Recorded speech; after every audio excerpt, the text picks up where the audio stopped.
Hey guys, welcome back to the channel. This is story about what if Naruto is engaged to Rias part 1. Before I start, please do support for more amazing content and comments for part 2. Do consider to subscribe my channel and share my video to your friends and check out the description as well. Let's start the video. Seraphol Leviathan had been through a lot of painful experiences. Fought in the Great War. Check. Fought the children of the original Leviathan. Check. Fought in a battle with Graphia Lucifuge that froze the underworld. Check. In each of those battles she received nasty wounds. So yeah, she knew pain. But the pain she was experiencing at the moment was the worst. Right now she was being attacked on all three fronts. Emotionally, mentally, and physically. She was being forced to sit by while her queen fought and was currently losing against members of the old Satan faction. He was currently fighting 20. He originally winning, but the old Satan faction doesn't always fight fair, so 2 others joined the fight. Those 2 turned to 4, then 8, and so on until it reached 20. While her queen was strong, even he couldn't beat 20 ultimate class devils at once. Why doesn't she help? Well, she couldn't. She was in the middle of a hospital. Giving birth. Her queen Minato Namikaze, a born low-class devil, turned out to be a gem.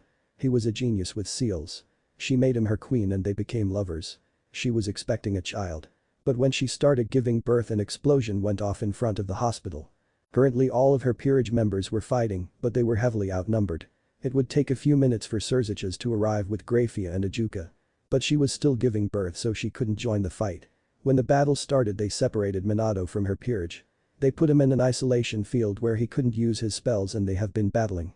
She winced and screamed as she felt another contraction, and the doctor screamed at her. Leviathan Sama, you're doing great, just a little bit more. She had one pawn in the room with her as a last defense. She went back to pushing in an attempt to be finished with the painful thing known as childbirth. Minato. She was drawn by a scream and looked over only to be shocked and filled with dread. Over in the isolation barrier with a sword sticking out of his chest was Minato. He looked at her wide-eyed. But right before he collapsed he smiled at her. She was sad. Upset. Infuriated. She wanted to rampage, but a minute shake in the head by Minato calmed her. But she noticed something: he was still smiling. She followed his eyes and her heart melted. The doctor was holding a boy.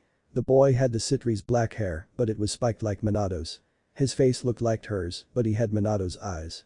The doctor handed her the baby that she and Minato already named Naruto. She looked over at Minato, who was now on the ground, but his life was fading. Fast. She showed him Naruto while trying and failing to hold back her tears. When he hit the ground, a crimson light caught her attention. She looked and saw a battle-ready Surziches, Ajuka, and Beowulf. Surziches caught Minato's body and unleashed his power. The whole underworld felt the release of power of their leader. Graphia then arrived and took a defensive position in front of Seraphol. Seraphol suddenly felt the strain of childbirth catch up with her and she fell asleep. It had been 3 days. The underworld was torn. The population didn't know whether to be sad Minato died or happy Naruto was born. Seraphol was the most popular Satan mainly due to her show, and since Minato occasionally appeared on the show and he built orphanages and other things for general welfare, he was a favorite amongst the low-class devils. While Seraphol herself was sad and upset, she decided to continue her life, and after a whole day of crying, she spent the next 2 getting herself familiar with the idea of being a mother. She had realized herself that her mourning was starting to affect her son. She wasn't paying much attention to him, only her situation. She decided to be better, not for herself but her son. She would be the best mother ever seen. Who knows, he might grow up and like magical girls. Seraphol Sama. She turned and was met face to face with Graphia Lucifuge. She was in her maid outfit with her usual stoic face on. Surziches Sama ordered me to escort you home. Both of the ladies knew what Surziches really meant. Make sure she's alright and talk to her if she needs it. Ray-chan, you should smile more.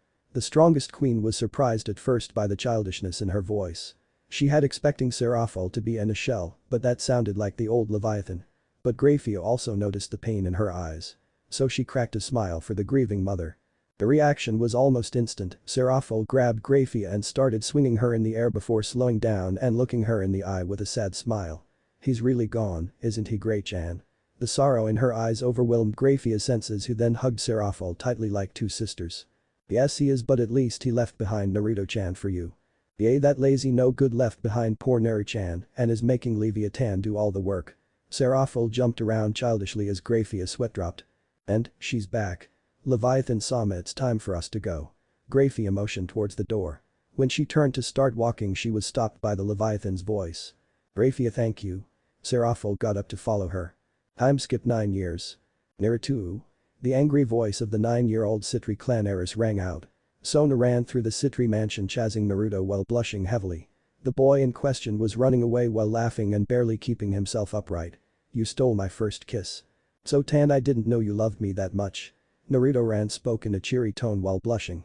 He had been playing chess with Sona and as a prize for beating her in chess, she had to give him a kiss on the cheek, but when she leaned in, he turned and got a kiss on the lips. It led to his aunt who was more like a sister, chasing him through the halls of the mansion. He was wearing a white kimono with 9 magatama on it. He had received the kimono from Yasaka from the yokai in Kyoto. It was his birthday and the Gremories were coming for the party. As they ran through the house they passed smiling maids who giggled at the antics at the heiress and heir in line. If there was one thing Naruto Citri got from his mother it was his unconditional love for Sona. They were brought from their musings when they heard a loud thud. They sighed as some went to clean up the mess the two created with their escapade. The maids who went to the site of the crash saw several knocked over pictures and Sona lecturing Naruto. "Naruto, you stole my first kiss, do you know how important it is?" She was very frustrated and Naruto could do no better than just sitting there with an innocent smile on his face as he waited for Sona to release him. "You are so annoying sometimes. Why can't you just act less like one Isama? Stop acting immature, you are embarrassing." "Oh, so Tan, say it's not so." He spoke with a dramatic tone with a hand over his heart. "So Tan, I'm just expressing my low dot." He stopped in the middle of his speech, untied himself, then ran past her and for Sona, that meant one of two things happened. Either Serafo was here, but she wasn't glumped. That meant it was number 2 and she moved to the side and turned to see Naruto kneeling in front of Akeno, Ria's new queen, with his lips on her hand. She was smiling in amusement while Rias made her way past the pair with a pout on her face and went to Sona. "My sweet love Akeno-chan, what has persuaded such a graceful being such as yourself to come visit me?"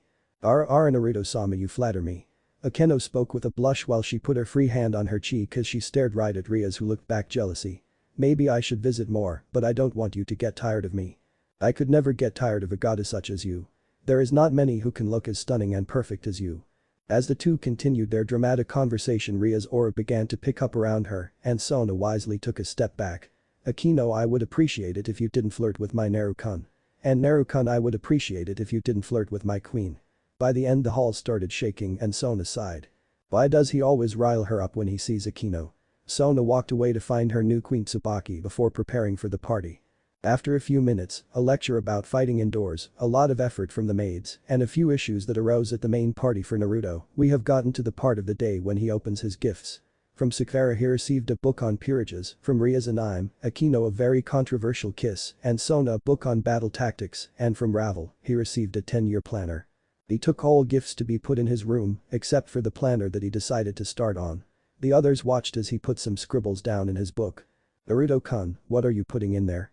The question came from Surzich's Lucifer as he watched with interest. "It's my list of soon-to-be members of my harem." He responded cheerily, which got amused looks from most adults and sweat drops by the others. "I knew I shouldn't have left him with Jiraiya."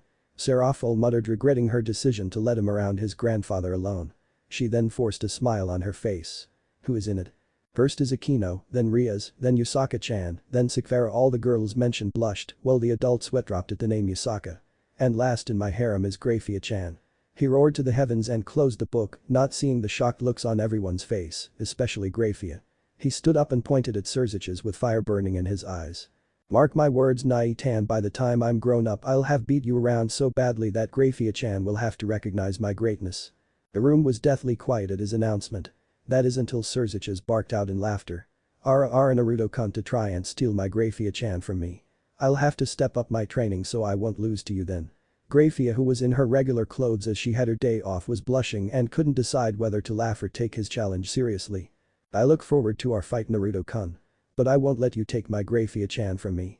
He finished by jumping at Grafia, who was still deciding whether to take his challenge serious or not, and knocking them both to the ground. But when he thought he was done, his mother came with a book in her hand that she handed to him. He saw a note on it and decided to read it aloud. It read, "Dear child of mine, I wrote this book as my letters to you. I will give you this as a way to give you advice when I'm not around, Minato Namikaze." He opened the first page and read a little before looking up with a confused look. He tilted his head and asked his mother, "Katan, what's a threesome?" He asked with such innocence it was funny. It caused Serafal to spit out her drink and other adults stop what they were doing. "Then Naru-chan, why do you want to know?" "Because the book says." "Dear my child, the first thing my father taught me was the glories of sex. My favorite is the threesome. I remember when I talked Serafal into a threesome with the Greek goddess Aphrodite. First Seraphil and Aphrodite were kissing before they went down mmphhh. Naruto was stopped by a hand over his mouth and looked up to see a blushing Seraphil. She had sweat dripping down her forehead. When he looked around he noticed the other adults were in a similar start and were looking incredibly nervous while the children looked confused and curious. Haha, that's enough, Naru-chan. Seraphil let out another dry chuckle while thinking up a way to sate his curiosity. A threesome is when three people love each other a lot. He nodded and Seraphil let out a sigh while mentally noting she needed to find where devils go after they die and beat the death out of Minato, then beat the life out of him. So can I have a threesome with Sotan and you? Seraphil blushed even more and shook her head while Surziches couldn't contain himself anymore and broke out laughing, leaving only Seraphil and the still blushing Grafia not laughing. Soon the temperature dropped and everyone backed up fearfully from the angry Leviathan, except for Naruto. I'm going to find a way to bring that no-good feminine man back to life so I can kill him again for trying to corrupt my son. Seraphil would walk around the rest of the day with an evil glint in her eyes and spent the next few days researching ways to bring people back from the dead. Time skip 4 years. Sobs were heard coming from the room of Ria's grimoire. If one were to enter they would see Rias with an annoyed look on her face. The reason she was annoyed. She was watching as Naruto Citri was sobbing with his head in her queeness as Akino looked at him with an amused smile. He started wailing comically and within a minute Ria's room was opened and in walked in Ria's mother Venelana with a curious look on her face. Why is Naruto-kun crying? He found out Grafia is pregnant. Ria spoke with irritation lacing her voice while Venelana raised an eyebrow. Ah yes, I remember she was supposed to be the last member of your harem, right? She could see the minute nod that came from the boy in between the Akino. Well, maybe you should go after someone else then. The sob stopped and he rose from Akino's and gained a thoughtful look. You're right, let's see. I could try Lady Amaterasu, Lady Artemis, Lady Athena, Lady Phrygia. No wait, I know the perfect person. He was suddenly in front of Venelana on one knee and had hearts in his eyes.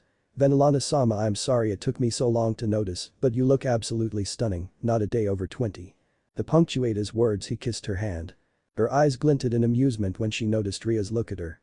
So she leaned over and whispered in his ear. If you want to get me in your harem you better prove yourself to me in a few years. With that she leaned up before a fan appeared in her hand before she popped him in the head and left. She wasn't serious, but that could lead to his drive getting even better than it is now, plus it's always fun to see Rias so worked up. Time skip 2 years. I'm 15 and I still don't have a single member of my peerage.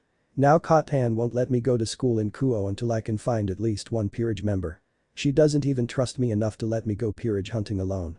He looked towards the ground where he noticed Behemoth following him as he flew. Maybe I shouldn't have told her I was going to Europe. Why didn't I say Australia? She never would have worried if I said Australia. He was currently over Romania. This is where Rias found her bishop. He became thirsty so he flew down by a stream to get a drink.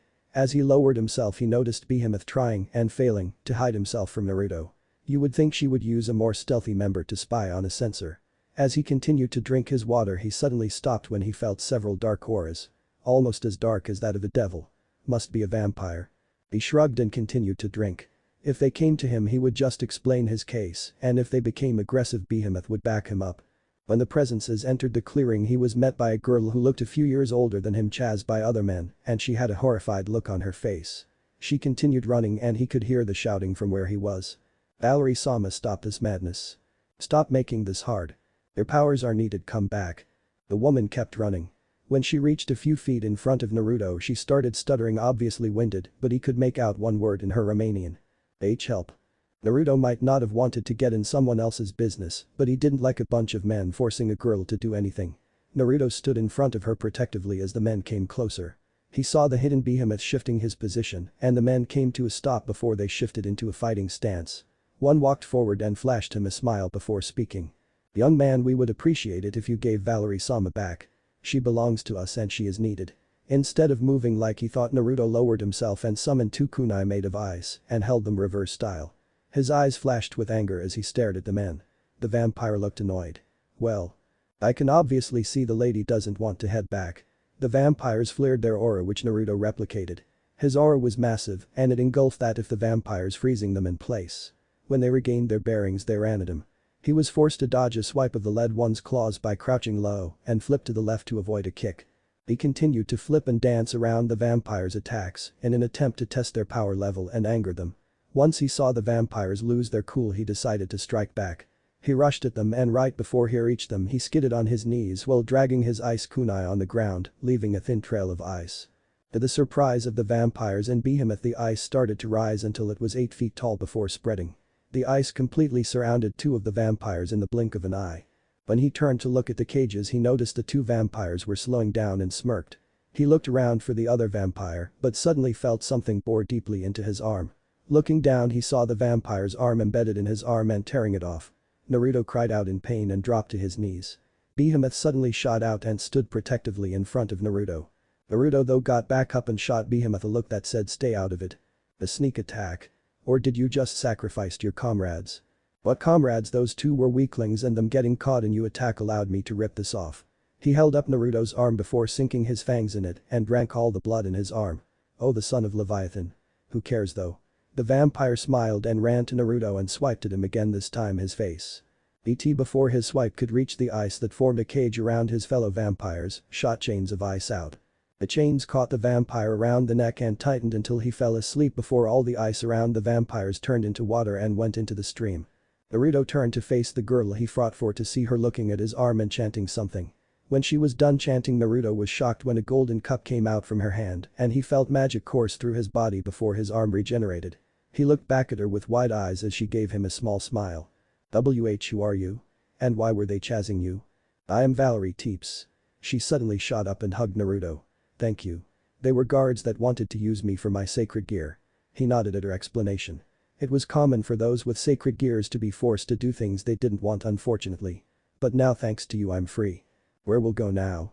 It was a question filled both with hope and curiosity. If he could help her he might get her to join his peerage. I have a friend. I haven't seen him in a few years. She gained a sad look in her eyes. But Naruto on the other hand had his mind working overdrive. She's a vampire. She said her friend hasn't been around in the last few years. Could this be Gasper's friend? Valerie-chan, would your friend happen to be Gasper Vladi? He saw her eyes widen and he gained a hopeful expression. Yes, that's him. Do you know where he is? Tears gathered in her eyes when he nodded. He's currently a devil in the peerage of my friend Rias. He saw happiness in her eyes. He was gonna ask her to join his peerage, but he felt several magical signatures heading towards them. He looked at Behemoth and nodded. He grabbed Valerie. We have to get out of here. He brought out his wings and flew in the direction of the nearest devil-owned town, which was in Ukraine. After about 2 hours they landed right outside of Kiev. Valerie had actually fell asleep, so he landed gently before taking her into a Gremory-owned hotel. He woke her up once he took her into a room. I hope the employees don't tell Gremory-sama about me bringing a girl into a hotel room. Valerie-chan, before I take you to see Gasper I wanted to ask you a question. Would you join my peerage? He noticed confusion in her eyes and decided to explain. The devils created the evil P system to repopulate after the last Great War. Being in my peerage means you are my servant. But I don't like having servants, so I'd treat you like you are part of my family. So what do you say? Valerie gained a thinking pose which looked kinda cute. If I joined your peerage could I still see Gasper-kun? I would never stop you from meeting him or staying with him, I promise, on the name of the Citri clan of devils. His announcement led to her smiling and nodding. Well, lay down so we can start. Suddenly the door was kicked open and Serafal was standing there pointing at Valerie. Don't lay down to start anything. Stop trying to corrupt my Naruto. Naruto's face went bright red at her implications. Katan, what are you doing here? Behemoth-chan told me you were coming here, so I came, and when I get here the manager tells me you brought a girl into a hotel room. I rushed here because I can't have my Naruto losing his purity. Then I hear lay down so we can start. What do you have to say for yourselves? Naruto facepalmed at his mother before correcting her assumption of their situation. Serafal had the decency to look sheepish before taking her leave with a flare. Now let's get started. Naruto laid her on the bed before pulling out his queen piece. I order, in my name Naruto Citri. You, Valerie Teeps. I resurrect you back to this soil as my servant and have you reborn as a devil. You, my queen, be delighted with your new life. The room glowed as the queen piece sunk into her chest and rewrite her human Na into devil. So let me get this straight. You went to Romania, ran into a vampire who just happened to have a longinus, one of the 3 holy relics nonetheless, but also happened to be childhood friends with my bishop. Which led to her joining your peerage. Naruto nodded to Ria's summary. He was currently in the Gremory mansion because he wanted to reunite Valerie and Gasper as quick as possible. Gasper was currently sealed away, so he went with Rias to her room so they could get reacquainted.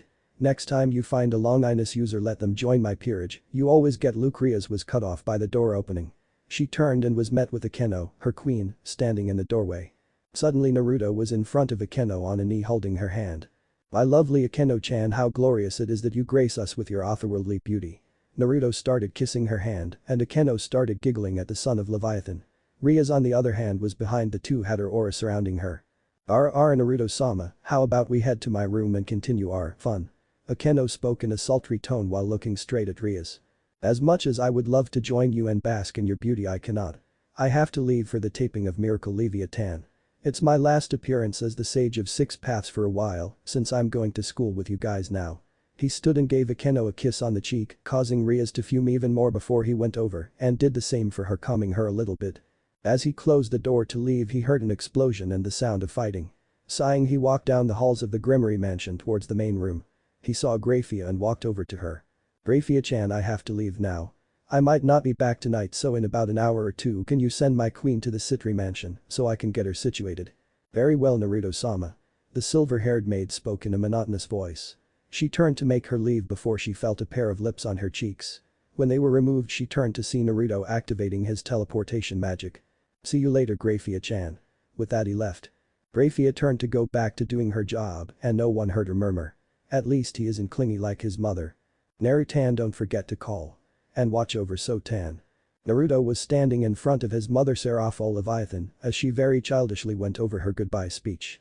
He was leaving to go to school, Kuo Academy, with Akeno, Rias, and Sona. He was at Leviathan's castle. He had switched from his white kimono to street clothes.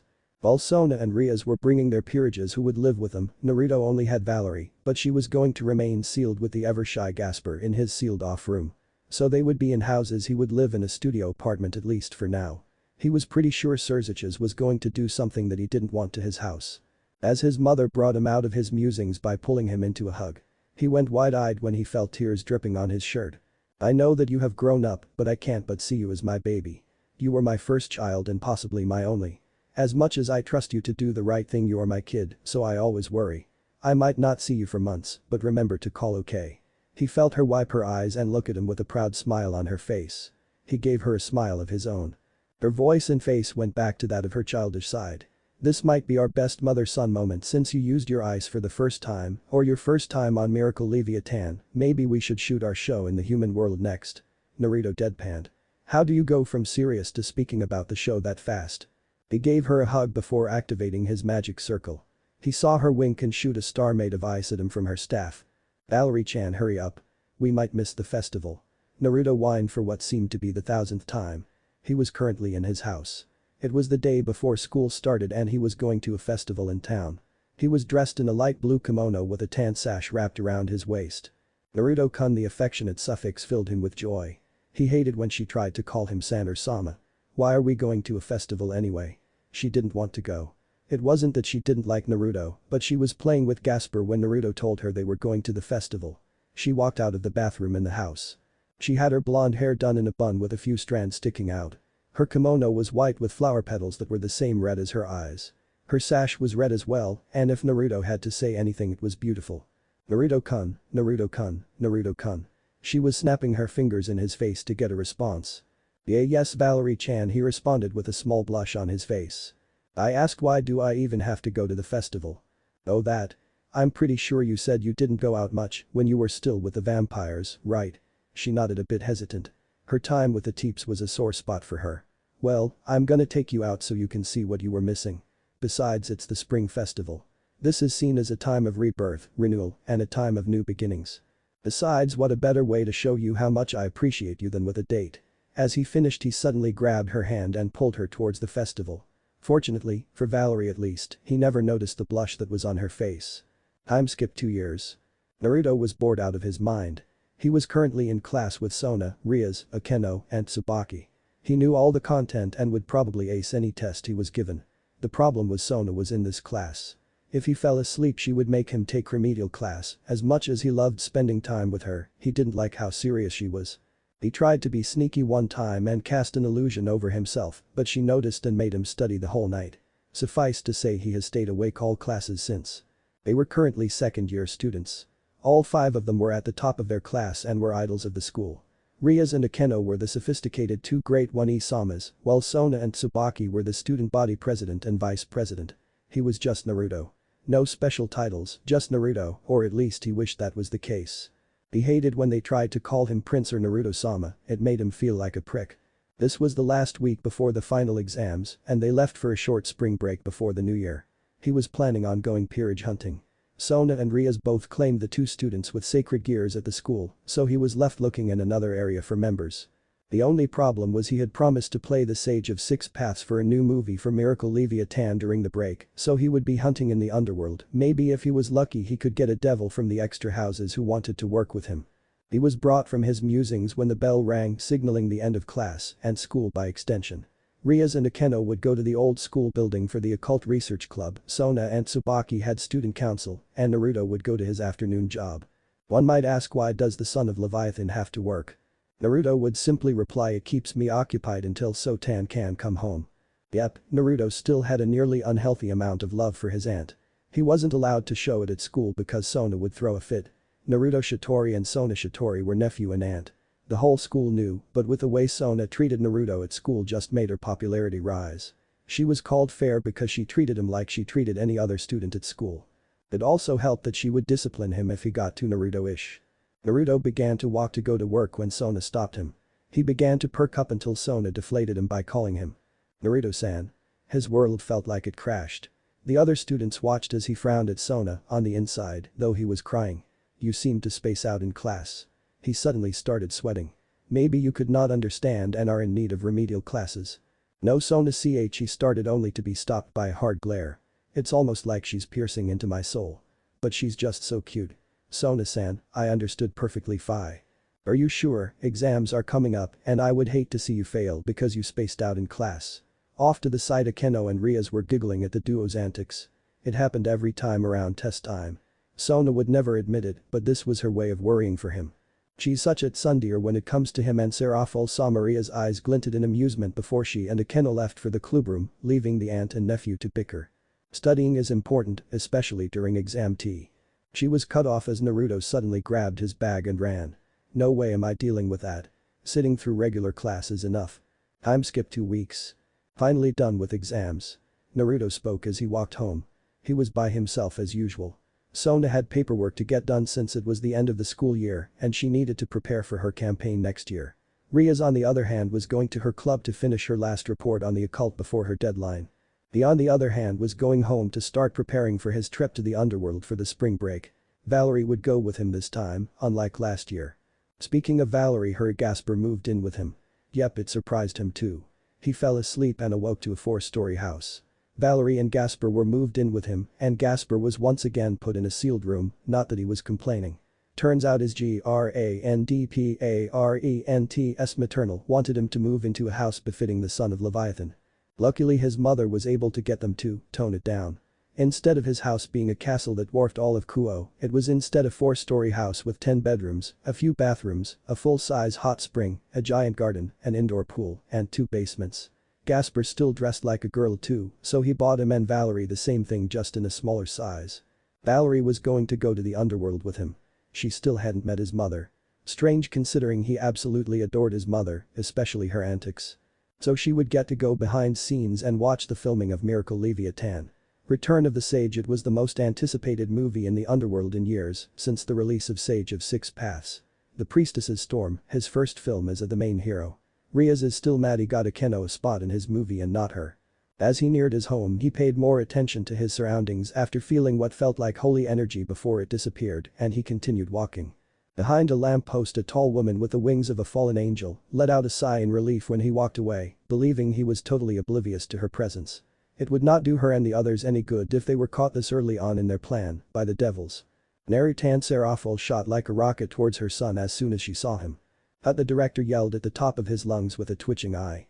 But Serafal paid him no attention. Are you okay? How's school? Do you have any new friends? She launched questions like a military machine gun. Naruto could not keep up as the questions were coming too fast and Serafal was choking him in the hug. Serafal-sama, I think you're suffocating him. The director spoke with a sweat drop. He might be mad at the interruption, but he didn't need one of his stars to be suffocated. When Serafal released him he fell to the ground with X for eyes and Serafal was comically shaking him to wake him up. Naruto.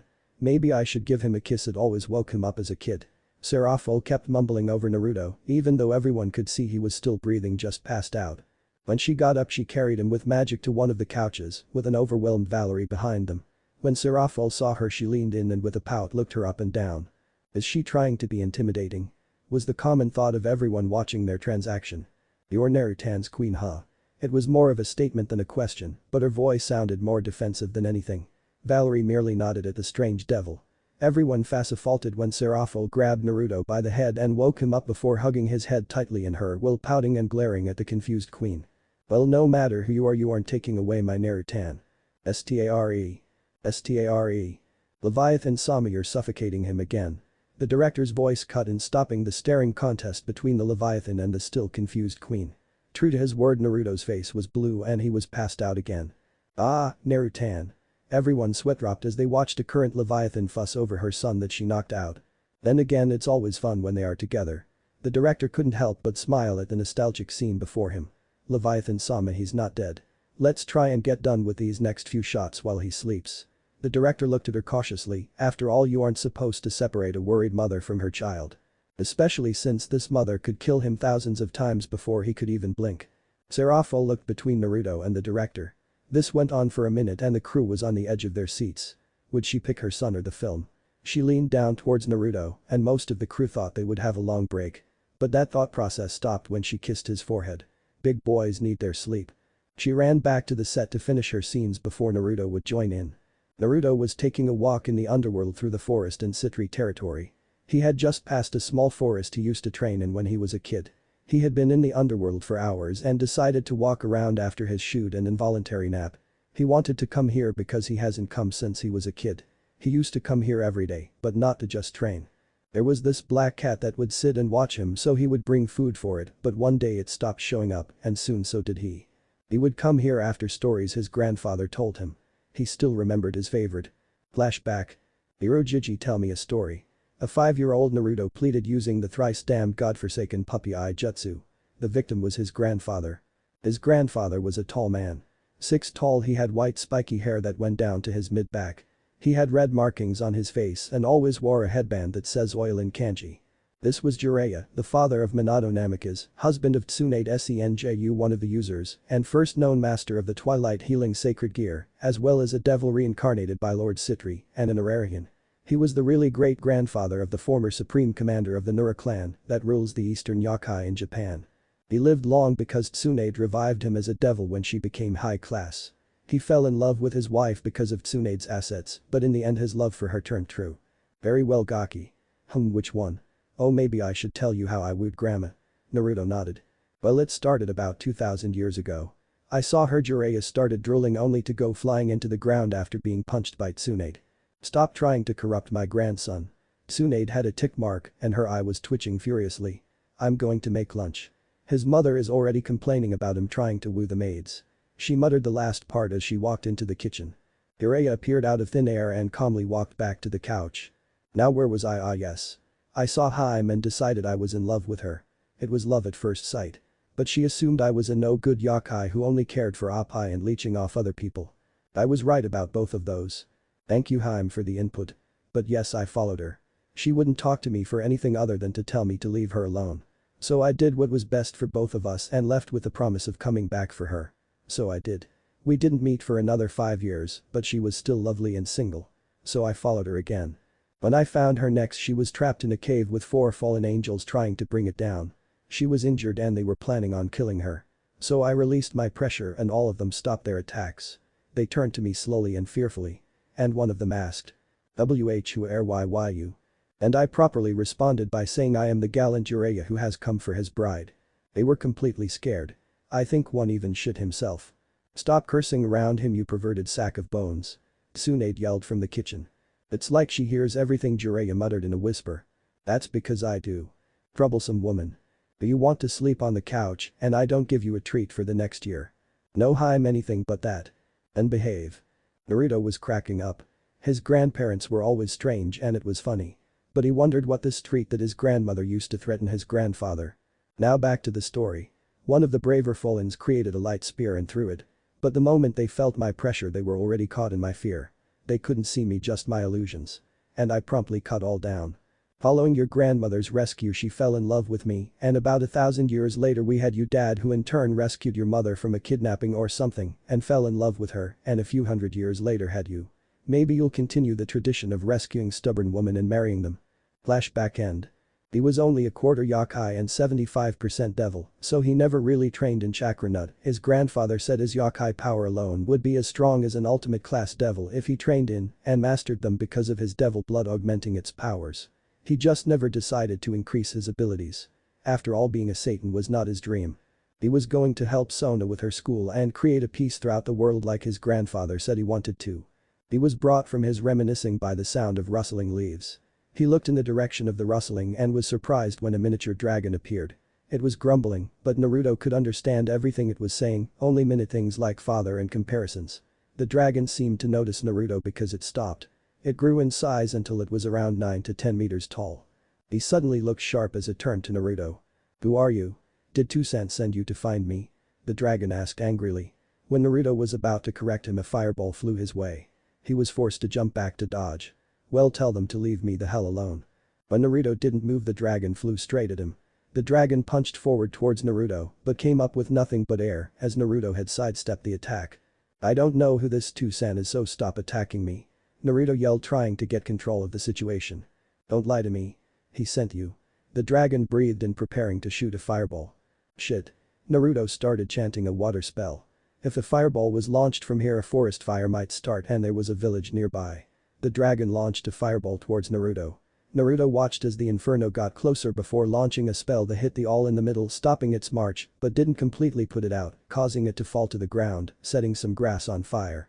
Naruto quickly put out the fire only to feel a fireball hit his back and launch him forward. Naruto shakenly got up and as he did he started leaking his power. He was furious. This dragon nearly started a fire that could have killed thousands and didn't care. Naruto's pressure got higher and heavier. The dragon froze for a moment. Over in the village. The pressure washed over them. The whole town ground to a standstill. The pressure felt warm to them, but they knew for a fact that was not the case. They could see the frost building around them, showing the temperature drop. That meant either Serafel or Naruto was very angry. But despite them seeing the frost, they didn't even feel cold, but they could feel the pressure. It was warm and protective but aggressive. The townspeople didn't know whether to feel worried or safe. So they did their best to go back to their day. Back in the forest. The dragon was still frozen in shock. He could see the ice forming all around him. It nearly encompassed the whole clearing. Even some of his scales were forming frost. The worst part though was the pressure. It was suffocating. It felt angry. And worst of all, it was large. He was sure most of the underworld could feel it. Then he looked into the eyes of his opponent. They were cold, calculating, and focused. It was as if he was looking into the eyes of Minato Namikaze, the former queen of Serafel Leviathan. That was when he remembered. He was in Citri territory. His opponent used ice and water-based attacks. The outfit he was wearing was the same as the Sage of Six Paths, and the hair was the same as the Leviathan. His opponent was the son of the current Leviathan and Minato Namikaze. His opponent was Naruto Citri. "And Naruto-sama, I'm sorry. I didn't recognize you." The dragon bowed. He prostrated and never rose his head. "What is your name, dragon?" Naruto spoke with contained anger. "Ibova Tannen, third son of the former dragon king Tannen." The dragon, still prostrating, spoke fearfully. He was powerful, but he knew that you shouldn't anger the child of a Satan. "Please forgive me, I was angry and I wasn't thinking properly." "I see. But you still people in danger. You came on Citri property and nearly destroyed a forest and village in your rage." Bova was really sweating. He was afraid that he would be punished. But suddenly the pressure went away and he slowly raised his head. He looked straight into Naruto's eyes. "Okay, you look sorry. But you should still apologize to the village people." His tone of voice switched. He was no longer speaking as though he would attack Bova at any minute.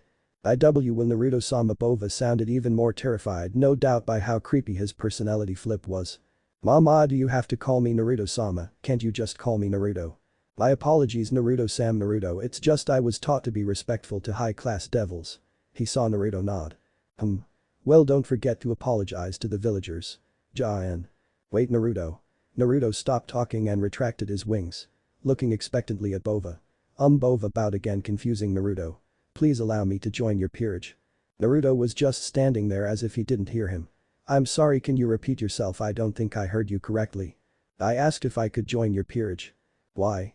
"I'm a dragon, but you still forced me to prostrate, so I wish to serve as your servant." "I'm skip 1 week." And that's how I got my new rook. Naruto finished recounting the story of how he gained Bova to Sona, Rias, Tsubaki, Akeno, and Rias. That's nice, but maybe we could discuss this more when we aren't bathing. Sona replied with agitation. If you would look around, Tsubaki was red-faced, while Rias and Akeno had smiles on their faces. They were in the hot springs in Sona's house. When they got in, Naruto appeared in the room clad in nothing but a towel and started telling them how he got Bova while occasionally staring at Rias and Akeno. Valerie was with him and she was just as red as Tsubaki, as she was in a towel as well. What do you mean so tan? Akeno-chan and Rias-chan don't mind. Tsubaki-chan has a crush on Kiba-kun, so I'm not staring at her, and we've showered together all the time when we were younger. There is no part of your body I've not seen. He replied nonchalantly with a shrug of the shoulders. Tsubaki turned redder, while Rias and Akeno shifted their bodies to give him a better view. Sona on the other hand started shaking violently. She was starting to only see red and launched a magic attack that hit Naruto in the face with the bathwater. Naruto was slumped over a pipe while mumbling about mean so tan. He jumped up again and glumped Sona. So tan, it's the last day of spring break, I just wanted to spend my time with you. Why do you try and deny my love for you? Sona punched him into a spot in between Rias and Akeno. Idiot nephew. Rias and Akeno grabbed both his arms and put them in between their dot. Valerie-chan, what are you doing? The water's fine. Valerie turned even redder before nodding and stepping in next to her fellow queeness. Issei Haidu was many things. But lucky with the ladies. Not so much. Despite his dreams of being a harem king, he never expected to be in this situation. In front of Issei stood a girl. She had long black hair and large assets. The reason Issei was caught off guard was what he thought he heard her say. I am sorry, what? Issei cleaned his ears thinking he heard wrong. Please go out with me. The girl Amano bowed her head down as if embarrassed, but if you looked close enough you would see a small smirk on her face. Rias was sitting on the couch in Naruto's house. Akeno was next to her while Sona and Naruto were at the table playing a game of chess. Suddenly a light came from the corner of the room and out stepped Kaneko Tauju, Rias' knight. She slowly walked to the seat across from Rias and sat quietly and pulled out sweets and started to eat them. While this usually would be normal, Kaneko had a task given to her by Rias and her arrival could only mean one thing. So the crows have decided to show their faces, how interesting. The voice was that of Naruto. While he normally would be cheerful and childish, he was sounding serious. The only thing was he was not taking the fallen angel threat serious. No, the reason he was serious was the chess game he was playing with Sona. I wonder what their goal is. Well, hopefully it's not too boring. Yes, I hope this brings some excitement to Kuo. It's been boring ever since Sona stopped our weekly baseball games. Rias responded with a smirk. I wouldn't have had to stop it if you didn't use magic and stopped breaking the bats. Besides, you two should take this threat more seriously. This incident could spark a war. Sona didn't look up, but Rias could almost feel the glare. But they knew she was right. If one of them were to slip up and get hurt, no doubt Azazel would have some explaining to do. Well, either way, this means the two of you will have to reincarnate those two you have claimed. Checkmate, Sotan. Sona was left gaping like a fish. She has never lost chess to anyone but Naruto and Rias, but she has never beaten Naruto. This really was hurting her pride. Don't forget, you have to hang out with me this weekend for 6 hours and you can't complain, got it? She could do nothing but nod. This really was confusing her, how he was always winning. Now if you don't mind, I have a few contracts I must get to. With Addy left, leaving a deflated Sona, a giggling Akeno and Rias, and a silent Kaneko. There is something I want to do to celebrate our first date. Can you listen to my wish? What is the wish you want? Will you die for me? Eh? That is sorry, can you repeat that again? I think there's something wrong with my ears. Will you die for me? Suddenly wings with feathers as black as midnight sprouted from her back. She started laughing like a madwoman. Then a buzzing noise reaches Issei's ears. It's coming from her hand.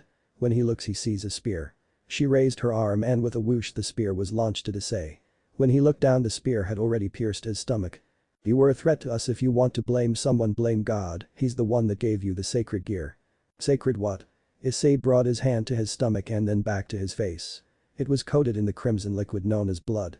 The blood was a crimson that reminded him of something he saw almost every day. The crimson hair of the beauty known as Rias Gremory. It's just like her hair. Man, I really am going to die. If only I got to grope her dot. Suddenly a light came from his pocket. When he looked down, he saw the leaflet he received earlier that day.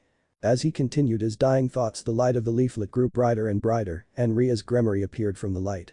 Issei could do nothing but stare at her as if she was some kind of angel. Issei himself couldn't see who it was. All he knew was they had crimson red hair. His vision was so blurry that he didn't even trust his eyes. So you were the one who called me. She spoke in a melodious voice. Looks like you are dying. Your wound, oh my, looks like something interesting is happening to you. So it's you, this truly is interesting.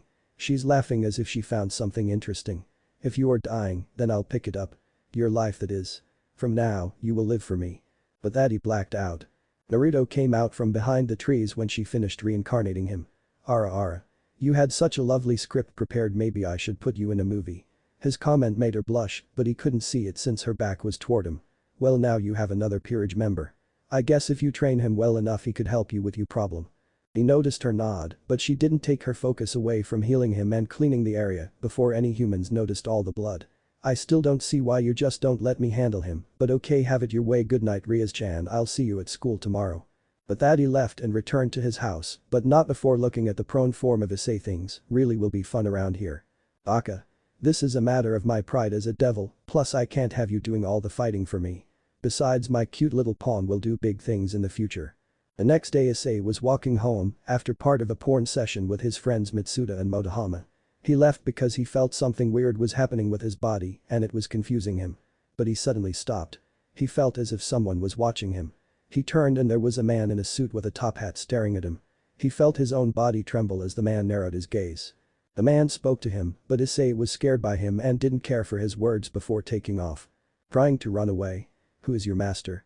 It must be a person with a very low rank or with a weird hobby to choose this place as a territory. So, who is your master?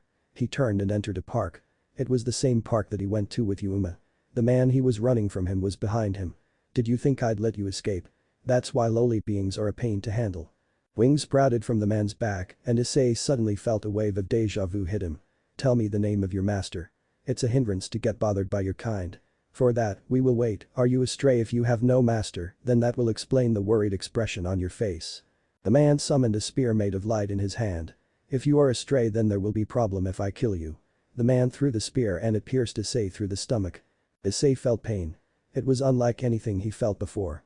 Blood started coming out from his mouth and he fell to his knees. Oh. I thought that would be enough to kill you. But I guess your body is tougher than I imagined. But don't worry, the next one will kill you. The man created another spear and threw it at Issei. Issei closed his eyes expecting death but was surprised when nothing came. He opened his eyes and noticed the spear that was about to kill him was frozen in ice inches away from his face. He heard the man in the suit growl and the sound of shoes hitting the ground. Suddenly a masculine but childish voice came from behind him. I would appreciate it if you wouldn't hit my friend's cute little pawn. Issei lost consciousness and hit the ground after that and didn't hear anything else, not knowing the identity of his rescuer. The ice, you must be the son of Leviathan. My name is Naruto Citri Fallen Angel Kun. This little one is not a stray and this town is under my surveillance. I would not get in the way unless you wish to be destroyed. The voice of Naruto was sharp and made the fallen recoil a little bit. I will say the same to you. My name is Danashik. I pray that we never meet again, son of Leviathan. The now named Danashik flew off but couldn't help but shiver at the powerful aura he felt. My name is Haidu Issei. What's your name? My name is Asia Argento. Please call me Asia. Then, Asia-san, let's meet again. Yes. Issei-san, I will definitely come and see you. This isn't good. Rias turned to Naruto, who is with her watching Issei from afar. He is getting attached to her. Unless the fallen angels attack again, we can't get involved with them, and if they are planning on doing what I think they're doing, this won't be good for him. He spoke with a frown marring his face. What do you think they're planning? I thought they were just randomly moving. Rias looked thoughtful as if looking for a pattern. I've read about something like this before. Fallen angels gather at a church and get a person with a sacred gear. They then perform a ritual to take out the sacred gear of a person. It's usually those who are acting alone perform the ritual. Rias almost instantly put the pieces together. She obviously has a sacred gear with healing powers. So I guess she is the sacrifice. If Issei gets attached and they kill her, that was not a good thought. Maybe I'll just have to let him get attached. It could be a nice stepping stone to get him used to battle. Besides, she could be a good bishop. Well, who knows what will happen. Naruto caught the look in her eyes, then nodded and sighed. He got the message, don't interfere in this. Rias and Naruto nodded to each other before teleporting away. All devils have two sins. A primary sin and a secondary. Rias was pride with greed as a secondary. Sona was envy with greed as a secondary. Surzich's Lucifer was pride with greed as a secondary. Seraphol Leviathan was wrath with lust as a secondary. Minato Namikaze was lust with pride as a secondary. Naruto on the other hand was lust with wrath as a secondary. A secondary sin grows in around the 13th birthday. A devil receives their sins from their family most times. Some devils grow into a sin. Seraphil was one such case. She gained her wrath after the Great War and lust after meeting Minato towards the end of the Great War when she was in her late teens. Although devils could be influenced by all 7, their top 2 were just more prominent and the other 5 are on an equal footing buried deep in their being. A devil could go their whole life without drawing on the other sins. A devil whose second sin is triggered is barely in control of themselves. The primary sin is the easiest to control. All it takes is a little training and it is hard for a devil to lose control of the primary sin. The secondary is more tricky. It takes years, sometimes decades, to control it since it is in his deeper part of the being. Before it is controlled, a devil is considered young and maturing. Once a devil can control one secondary sin, they are considered fully mature and gained a boost in control of magic. Rias was currently getting greedy, but it was understandable. Here she had support type sacred gear that was emotionally attached to her pawn and she was effectively kidnapped, making her pawn want to go rescue her. She was enticed and now she could barely control her greed. She first got a dragon type sacred gear and now could get a rare support type. She could almost feel a shiver go down her spine. But right now what was important was to discourage Issei until she could finish her planning. So far she knew the major components, but she was lost on when to attack. Naruto foretold the ritual happening tonight. She could storm in right now and face them during their preparations for the ritual, or tonight when at least one fallen would be out of the fight. Well, the fallen were significantly weaker than her. This wasn't her fight. She wanted to get a gauge of Issei's base skill. Well, they were already low, nearly zero, she still wanted to get a better gauge, and this could spark some growth. She had told Naruto to not interfere with Issei, so he was sitting back. But he claimed he wanted to storm the church. At first she assumed he wanted to reincarnate a fallen when they begged for life. But she threw that out when she remembered his feelings towards Akeno. He knew her distrust of fallens, and even though he plans to get rid of it, he said he needed the right setting. So for now she would assume he just wanted to have some fun. Currently she was sitting back watching Issei go out with Asia. He promised to show her around and Rias had no doubt that the fallen would come for Asia. She would watch to make sure the fallen couldn't kill him. She saw the fallen appear, so she readied herself to interfere if necessary. Issei stood protectively in front of the nun and prepared for a battle. As he prepared for a fight, the fallen created a light spear and threw it straight into Issei's gut. She was prepared to go and get him, but she watched fascinated as the nun started healing him with her sacred gear. She saw him get up and look towards the retreating form of the fallen and nun. She turned to take her leave. Rias was scolding Issei. The pawn was trying to argue his case back to his king, but she was not listening. Hiding in the trees, Naruto had to smirk. The kid's got balls. I like him already, the mayhem we can cause together. As he mentally chuckled evilly, he didn't hear the rest of the conversation. He then returned his attention to the conversation going on in the room. I've got an urgent thing to do now. Akeno and I will go out for a bit. But you? I haven't finished talking. Rias put her index finger on Issei's lips, effectively shutting him up. Issei, there are a couple of things I need to tell you. First one. You think that a pawn is a weak piece, right? Am I right? He nodded quietly to her question. That's a big misunderstanding. Pawn has a special ability that no other pieces have. That ability is the promotion. Curiosity ran across Issei's face. His confused face looked so idiotically hilarious that Naruto had to bite on his tongue so he would not give himself away. Just like the actual chess game, pawn can change into other classes if they reach the opponent's base. They are able to promote to any other piece besides the king piece. Issei, when you step foot in the location I acknowledge as enemy's base, you are able to change into any piece besides the king. The most excited look appeared on his face. He looked as if he was about to do something stupid. If the look on his face was any indication, it was a good thing they knew what idiotic thing he was doing. Since it hasn't been that long since you became a devil, there are restrictions, so it's probably still impossible for you to be promoted to the ultimate piece, a queen. But you could change to other classes. If you wish strongly for promotion within your heart, then there will be a change in your ability. He saw Issei perk up as if he just discovered a hidden gold mine. Also, one more thing. It's about the sacred gear. When you use your sacred gear, just remember this desire. Sacred gear is driven with the power of desire. And it also determines the power for it as well. Even though you are a devil, your will to desire hasn't been lost. The stronger you desire, the stronger your sacred gear will respond to. One last thing you should never forget, ice. Even a pawn can take down the king. This is basic in chess. This truth also applies for the devil's chess pieces. You can become stronger. With her piece said, Rias and Akeno left the room. Naruto took that as his cue and hopped off the branch he was on. He walked around to the entrance of the old school building and met up with Akeno and Rias. Rias-chan, you ready? The smile on all of their faces grew and they brought out their wings and flew off. Things really are getting interesting, I hope they can fight. Are such scary crows. Naruto makes a playful comment as the fallen struggle against his chains made from ice. You know, the harder you struggle the tighter they get. As if reacting to his words, the chains tightened, causing the fallen to gasp for air as the chain wouldn't budge from around their necks. Danashik glared heavily at Naruto. Mama Dan-chan, the girl's sweat dropped and Danashik's eye twitched. I warned you what would happen if you continued to encroach on my territory. He felt a shiver down his spine. I mean Rias-chan's territory. Thank you, Naruto-kun. Now fallen, what do you have to say for yourselves? She was met with looks of defiance and glares. Seeing this, she sighed and shook her head. She started raising her power and conjured some balls of destruction. Nothing. Very well, Began. She launched the balls of destruction at the three fallen. She turned and looked at a moaning Akeno and a daydreaming Naruto looking in between the two of them.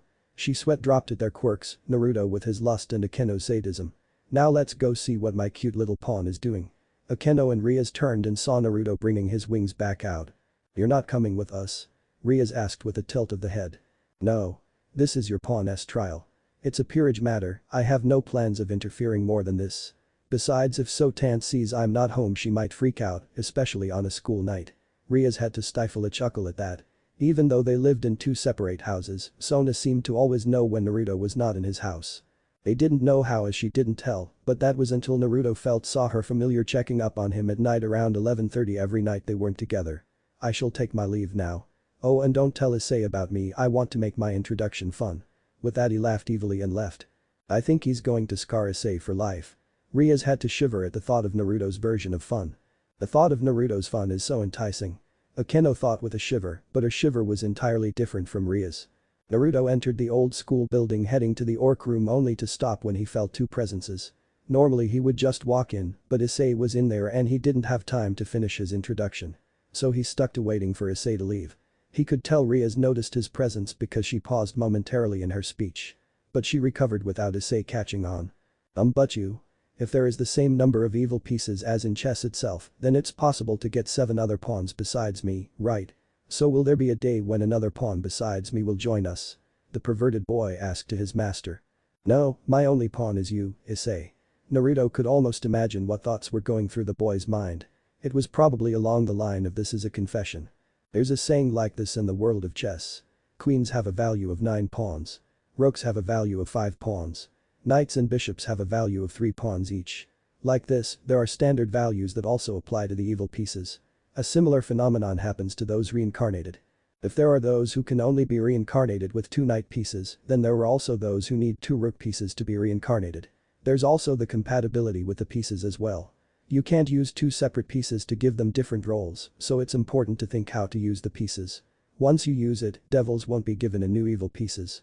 How is that related to me? Issei, I used all of the pawn pieces when I resurrected you. If I hadn't, I couldn't have made you into a devil.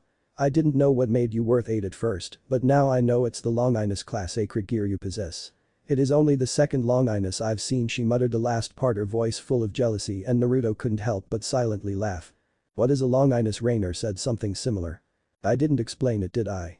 It was worded like a question, but it was a statement. A Longinus is a sacred gear that at its most powerful, has the potential and power to kill a god. Her words sunk in. Issei was quiet for a moment as if he was in awe. Wait, did you just say second? Issei's voice filled with confusing and it almost made Naruto laugh out loud. Who is it? Don't worry about it for now, Issei. She got his attention after her dismissal of his question. There are several devils without sacred gears that are stronger than you. He deflated at that comment. So do your best and aim to be the top pawn in the underworld, the strongest pawn. He heard the cushions on the couch shift, giving him the picture of someone getting up. This is a good luck charm. He heard a kissing sound and nearly bust down the door. He was barely controlling himself from running in the room. He heard Asia come out and they continued to talk for a few minutes before Issei and Asia came out. When they did come out, Naruto hid his presence and made sure to not get noticed. He entered the room and saw Rias sitting by herself. He sat across from her and continued to look at her. But he suddenly jumped on her and cried in tears. Rias-chan, how could you cheat on me? Rias rolled her eyes as rivers started to fall from his eyes. She roughly grabbed his cheek and pulled while causing him to stand up. Oh. Rias-chan stopped with Seward's. He whined through her pinch. I would if you started acting befitting of me. She watched him calm down before letting him go. Now if you would let me explain, I didn't kiss his lips if that's what you're scared of. He suddenly jumped her again. "You do still love me?" He tried to kiss her, but before his lips could touch her face he was grabbed from behind and pulled into another's grasp. You're awfully excited today, maybe I could help you work off that energy." He immediately knew it was Akeno. Her words were seductive, eliciting a shiver from Naruto. When he turned to face her though, his head was once again grabbed and he was pulled back again. This time by Rias. Above his head he could feel the lightning flowing between the two. Seeing where this was going, he got out of the hold, and while the two were preoccupied he escaped. Nothing was said as Naruto teleported and arrived back at his house and was met with the sight of Bova-Tannen doing yoga with a TV program right in front of Naruto's arrival area. He had blue sweatbands around his head and wrist and was in a disfigured-looking crow pose. The room was awkward. After a minute of no one talking and Bova not changing his position, Naruto left and Bova went back to his yoga. When he left he was met with a naked Valerie coming out the bath.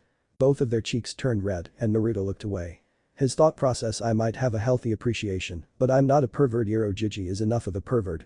But behind him the heads of his grandfather and father were floating. Gaki, if you look you will get to see the best of the world in the form of Appai. Whereas his dad was more, if you look now then you are one step closer to giving me grandchildren. Either way they weren't a help. In the end Naruto braved himself to walk through. Excusez-moi to Jetrasori. He walked past with barely an ounce of control in him. Why did my queen have to be a chick that is hot but doesn't know what hot is? He was true, Valerie only knew hot as temperature and pink. Not being out in society as a teen really didn't help either. Now that he thought about it, there was a lot he kept on forgetting to teach Valerie. Well, he might as well do it now. Wahahahaha. Naruto-kun, you're maniacally laughing again. Valerie's voice cut through his ears and stopped his laugh. DCH, damn thin walls. Rias is with Naruto, Issei doesn't know yet. Issei was having a glorious dream. He was surrounded by his friends and family. He was in a tuxedo and was standing next to a chapel. In front of him there was Rias Gremory. She was in wedding dress that barely hid her from him. While standing there he could do nothing more than imagine the wedding night. He let a perverted expression mar his face. Suddenly the dream was cut off and everyone around him disappeared, and standing next to him was Giant Dragon. So let me get this straight, Issei had a dream about you? A nod was the response. That was interrupted by the dragon in his sacred gear. Another nod was given. I don't know whether to feel bad for Issei that his dream was interrupted or thankful of the dragon for stopping it. Who knows what the dream was about. The speaker Naruto was smacked in the back of the head by a red-faced Rias. That's strange though. Rias looked at him expectantly, which he caught. I had a weird dream last night too. Oh, what was it about? Rias looked up curiously as this seemed to be an interesting tale. So when I was born this giant fox came out of nowhere and killed my parents, and weirdest thing, I had a different mother. Instead of Katan it was that member of Two-Sen's harem, Kushina-chan. Rias nodded slowly. This was not what she was expecting. So it skipped like 13 years and it showed this girl. She was stalking me. Then it skipped again. This time me and that stalker chick were married. It was strange and kind of fucked up. He was then chastised by Rias for cursing. Yeah. Now back to the dream. We had kids and this is where it became a nightmare. My firstborn was a spoiled brat who's stepping out of line. This boy, he spoke in an exasperated tone. He told my dream self he was lucky his parents died. Then my dream self did nothing about it. He just let his son disrespect him and the memory of his parents. That's time out and punishment at the least. I called Two-Sen a perverted freak when I learned some of the things in that diary, and Katan spanked me with magic. He was waving his hands in the air to get his irritation and annoyance through to her. Rias could only look on amused as Naruto was trying to explain his frustration in the dream. He was mad that he married his stalker and his son knew no discipline.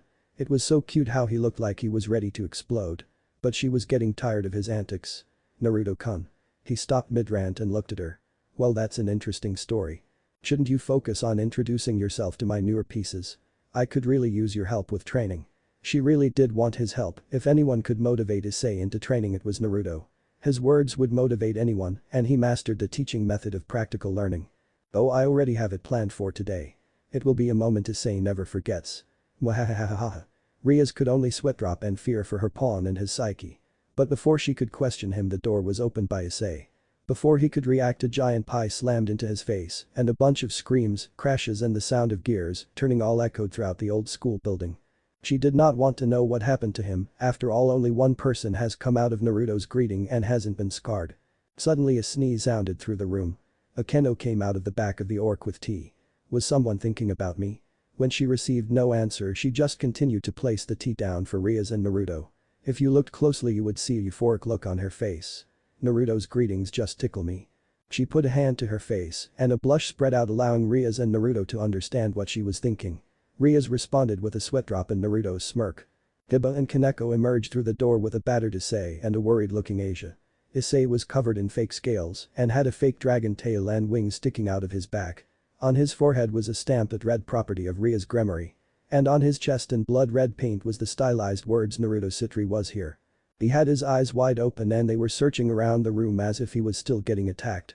In the end Rias had to cast a spell on him that put him to sleep. Naruto, why did you have to scare my pawn? Now I have to seal this part of his memories.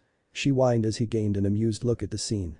Kaneko dropped Issei rather roughly leaving Kiba to sit him gently on the ground, leaning against the wall.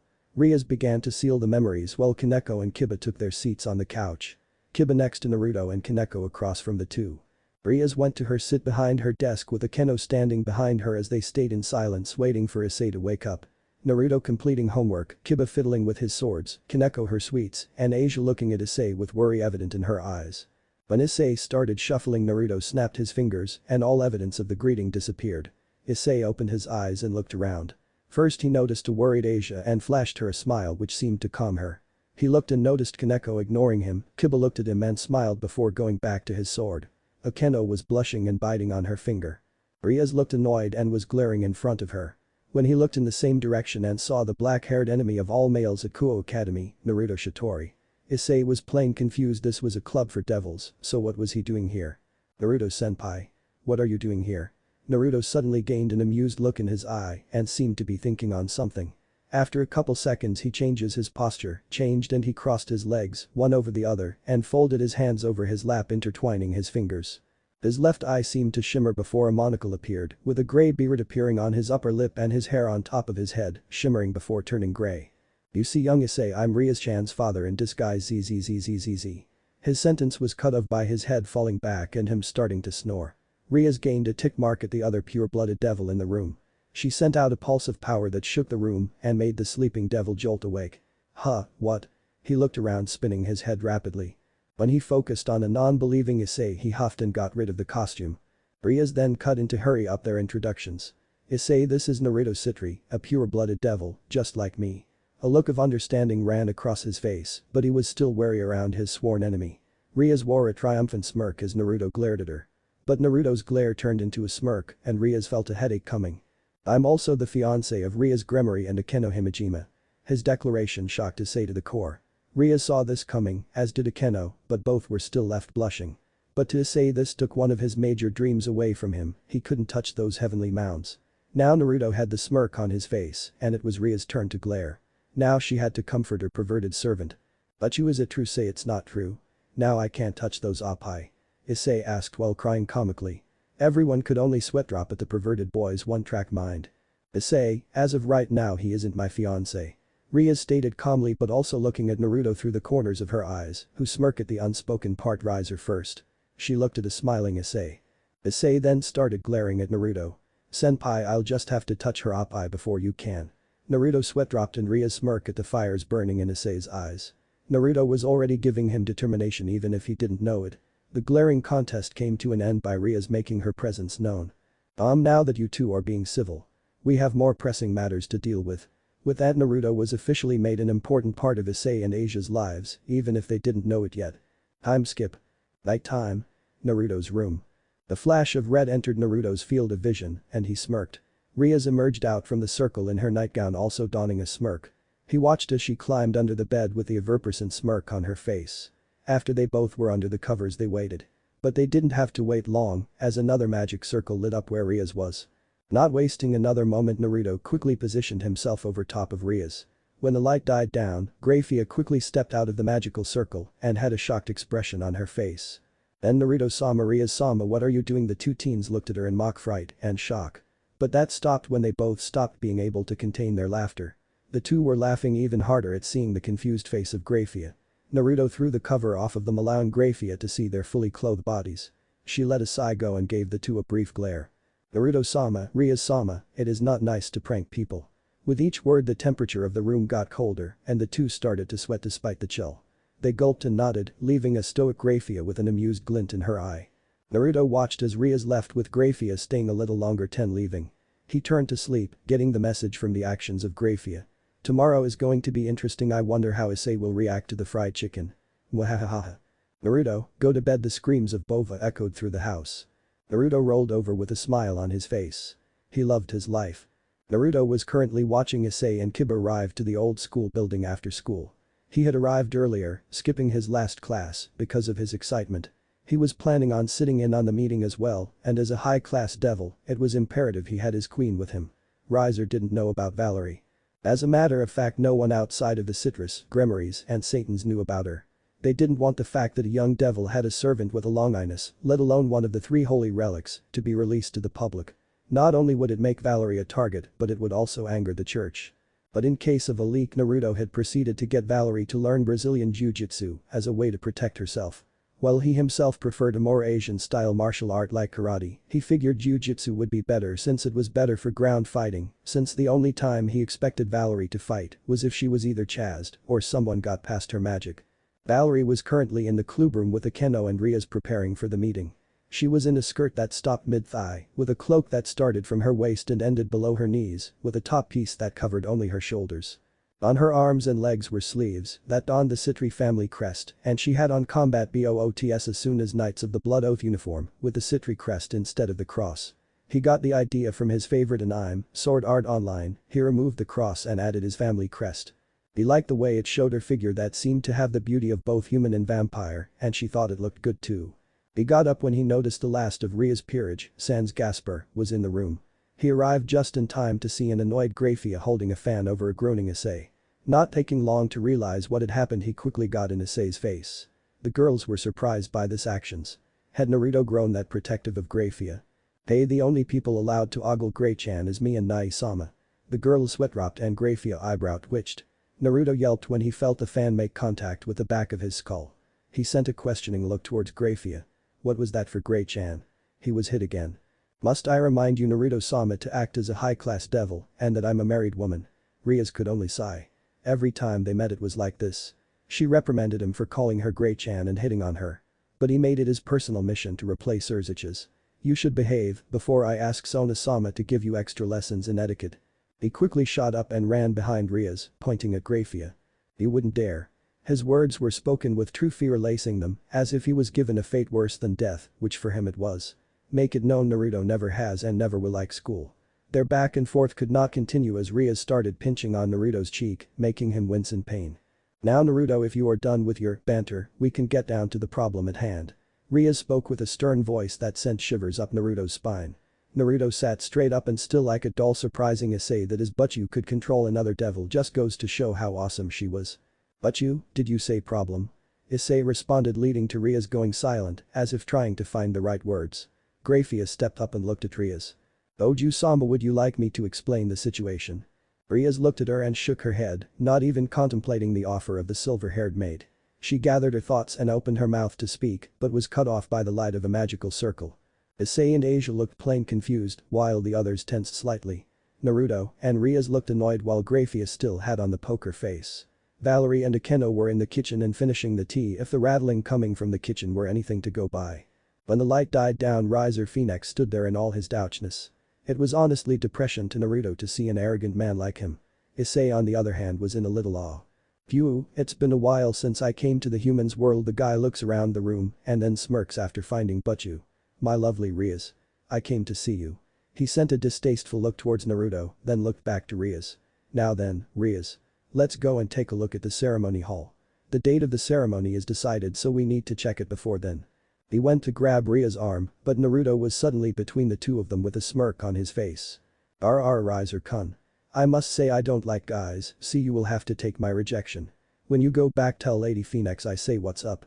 Naruto spoke in a cheeky tone that seemed to piss off this Riser, but he breathed in before turning away towards a giggling Rias. Rias, come, let's go. He spoke in a commanding tone that set off red flags for Issei.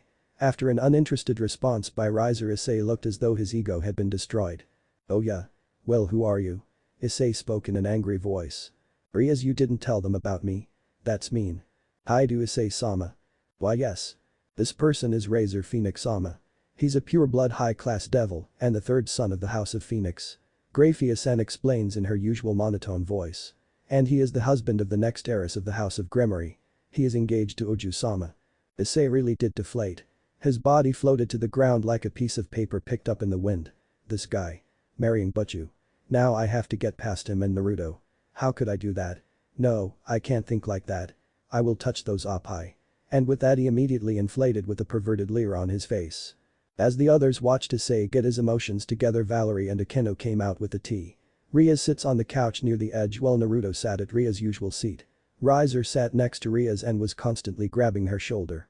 Issei was shocked that Naruto sat back and acted calm. He nearly jumped on the guy, but a firm hand by Kaneko kept him from jumping out. Valerie only gave tea to the servants and Naruto before taking a position behind Naruto, Riser's eyes following her until they refocused on Akeno. Everything about this guy spoke sexual harassment, like he was gonna say something dumb like grab him by the. But Naruto never glared or challenged Riser, and it was killing Issei. Riser's eyes focused on Valerie after the tea had been served and Akeno went to the kitchen to prepare more tea just in case. Valerie took the stare until it slipped low and it was the only place he was looking. She squirmed a little and Naruto noticed his queen's distress. He leveled Riser with a firm glare. Riser-kun. If you appreciate those eyes you will stop staring at my queen, Phoenix or not. Riser recoiled a little at Naruto's voice and gaze. Riser returned with one of his own. This is your queen? I wonder is she weak? Riser spoke in a voice so haughty Naruto almost laughed at his questions. Is his queen strong? She holds a damn long Ines and she can gain the abilities of those she sucks the blood from. She must be a strong queen and weak king don't go together. Naruto looks amused and Valerie a little nervous, the attention was on her. Naruto added a smirk which all in the room except Riser had seen before. Valerie, are you thirsty? Naruto played with his collar giving her a look.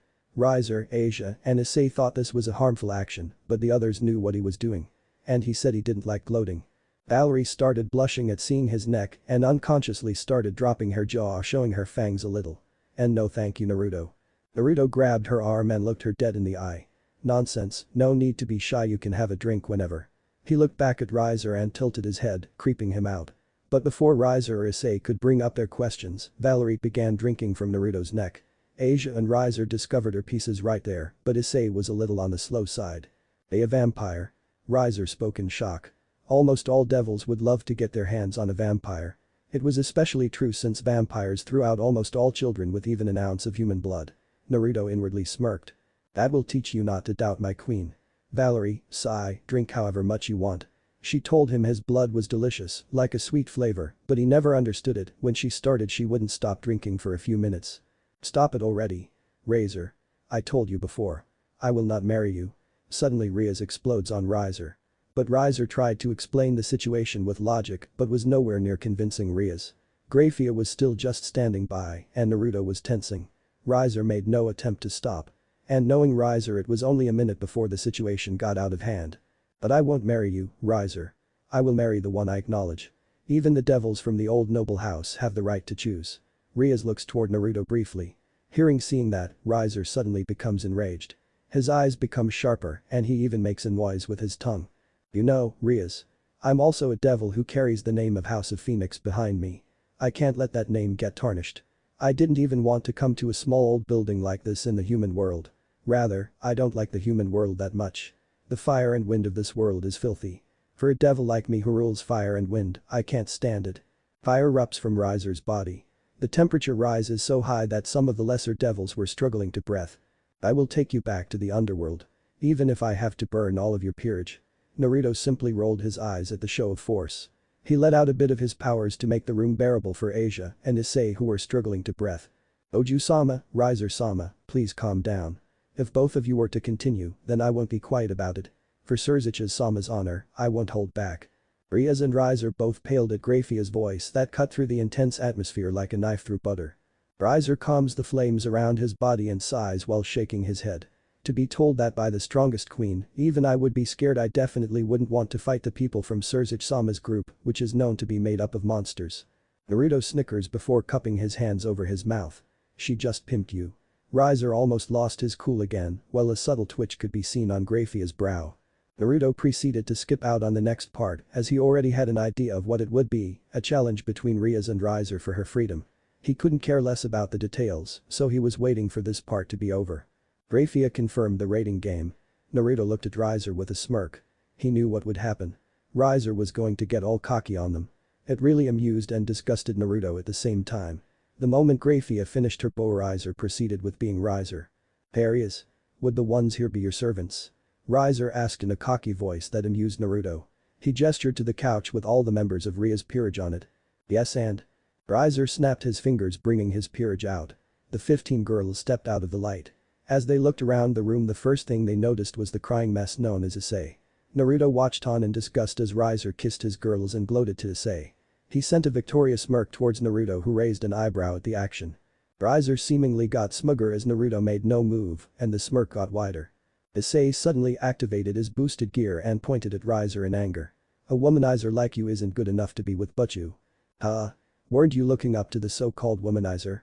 Issei looked guilty but determined after Riser gave his response. Shut up. That's different with the thing about Butchu." Naruto had to groan. He had the feeling he would have to set Issei up with someone else at this rate, or he would be in this strange place with Rias. "Heroes love women. That's a saying in the human world, right? A good phrase indeed. But this is just a close relationship with my servants. Aren't you also adored by Rias?" Issei looked conflicted. He was right. Naruto was laughing at their back and forth. "Hero my ass. You're just a bird guy. Firebird Phoenix. Hahaha. That's the same as Yakitori." Issei's provocation seemed to work as Riser's face shifted to pure fury. "Yakitori, why you low-class devil? Don't get ahead of yourself. That's not the way you talk to a high-class devil. Rias, what's going on with your discipline towards your servants?" Rias rolled her eyes and looked towards Akeno. Riser's fury starts to rise more as Issei continues his taunting. Riser, let's just calm down." Naruto tried to step in before Issei embarrassed himself, but it didn't work.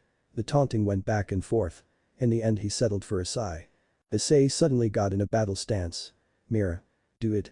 Riser looked as his servant knocked Issei out of it with one hit of her staff. "You have an invincible sacred gear, but are weak with it." Riser paused for a moment as if gathering his thoughts. "But the match would be interesting if you were to get used to it." Riser put his hand on his chin, and it seems like he thought of something. "Rias, how about we have a match in 10 days? We could do it now, but that wouldn't be interesting. Are you giving me a handicap? Are you against it? Is it humiliating? A rating game isn't something simple that you can win with only your feelings. If you can't use your servant's power to the fullest, then you will lose immediately. So it's not weird for you to train with your servants for your first rating game. I have seen devils who lost without using their power to the fullest countless of times, no matter how great their potential and power was." Rias doesn't complain and listened quietly to what Riser said. Riser directs his palm towards the ground and a magic circle starts to glow. 10 days. If it's you, then you should be able to improve your servants. He then looks at Issei. "Don't be a disgrace to Rias' pawn. Your blow is Rias' blow." With that, Riser left the room and Naruto rolled over in laughter. Nothing like some fried chicken to make your day. Naruto looks over towards the peerage of Riser that were about to teleport away. "Ravel-chan, can you come here for a moment?" The girl with Drell steps off the magic circle with a blush on her face. "I told you not to call me Chan, Naruto-sama." She seemed to get really mad. "No, you told me not to call you Drill-chan, not Ravel-chan. Besides, I told you not to call me Sama." Naruto looks over at Issei and Asia. "Now children," he spoke in a chiding tone. "Don't be mean, say hi to the nice Phoenix." The name Phoenix seemed to throw red flags for Issei, but Asia went straight over and bowed at the devil. "Issei, what are you doing? Riser is the only asshole in that peerage. The girls just happen to be loyal and Ravel is a sundeer." Ravel blushed at Naruto's classification and Issei gained a lewd expression. What is it you want, Naruto-sama?" Naruto crouched in the corner with a gloomy expression. "Naruto-sama, it's almost like she actually hates me." Everyone had to sweat drop. Naruto is spending too much time with Surziches. "Naruto-sama." She spoke each syllable in a hesitant voice.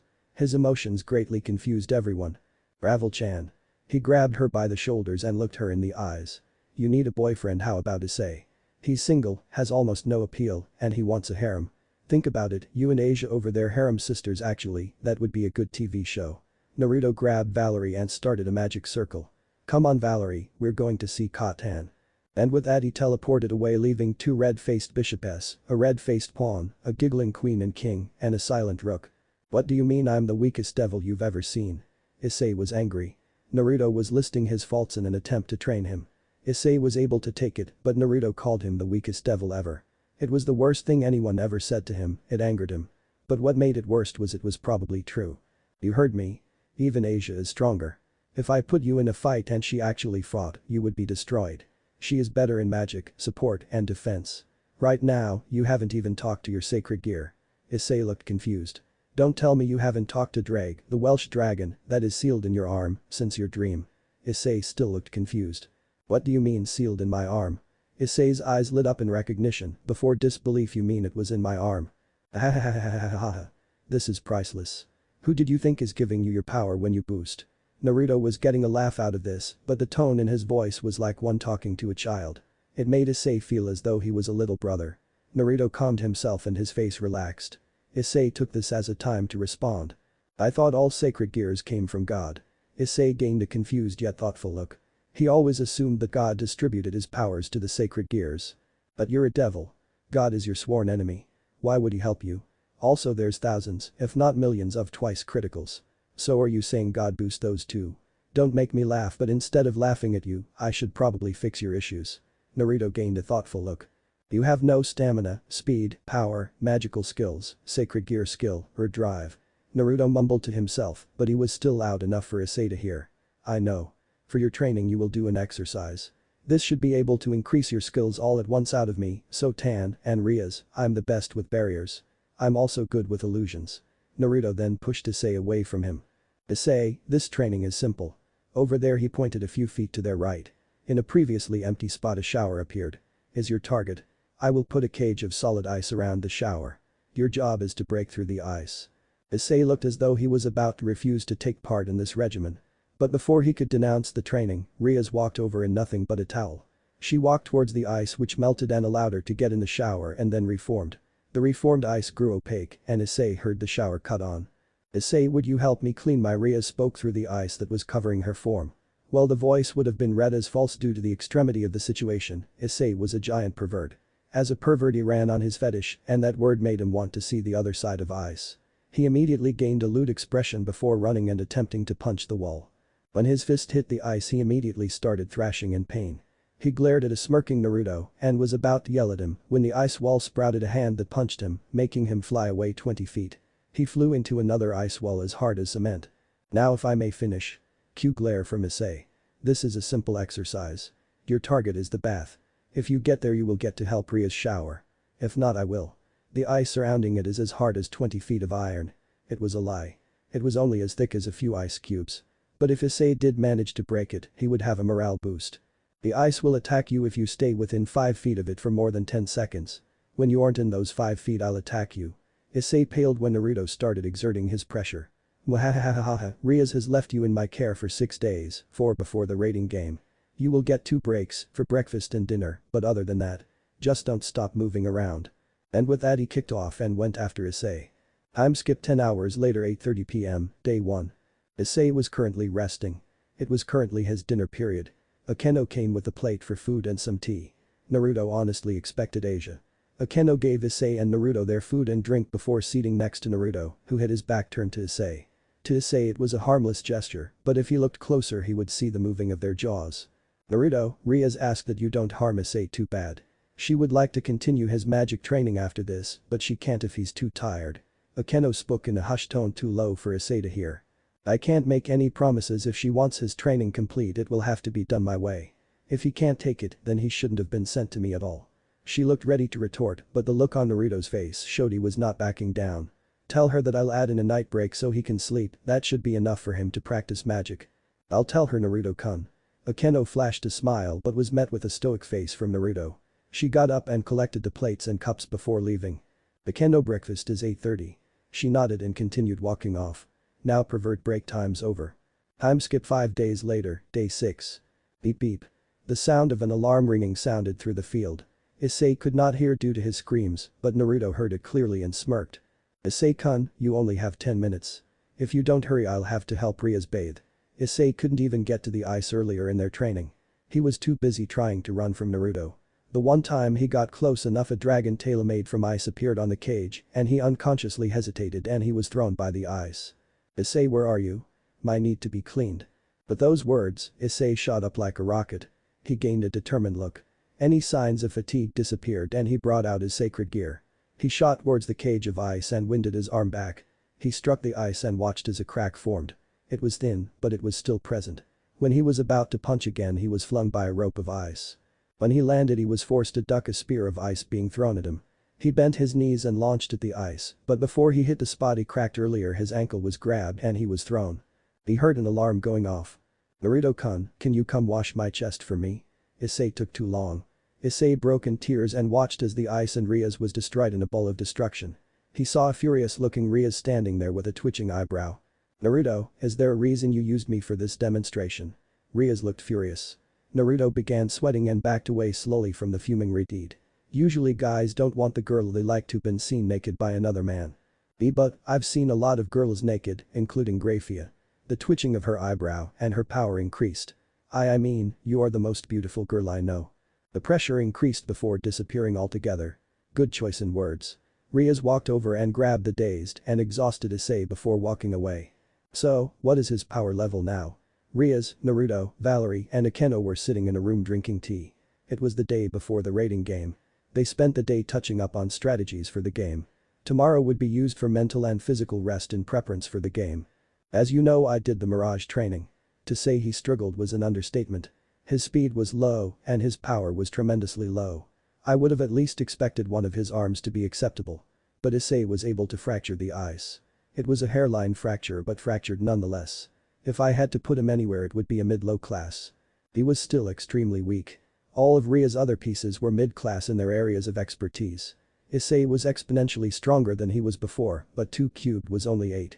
If Issei was 8, Riser was 64. He couldn't hope to do any damage to Riser unless he sold his arm to the dragon inside of him and hit him with a bottle of holy water, but knowing him that's probably first on his to-do list unless he hasn't made some perverted magical spell yet. It wasn't a lie. Issei might have gotten stronger, but it was not much since he only had 6 days. If he had a month instead Issei might have been able to grow, but he didn't have that kind of time. But hey, he had fun. Got to play a few pranks too. He gave Issei breakfast, dinner, and 4 hours a night to sleep. Each break a new prank was set up. But it helped Issei's situation awareness technically, so one could say he was still doing his job.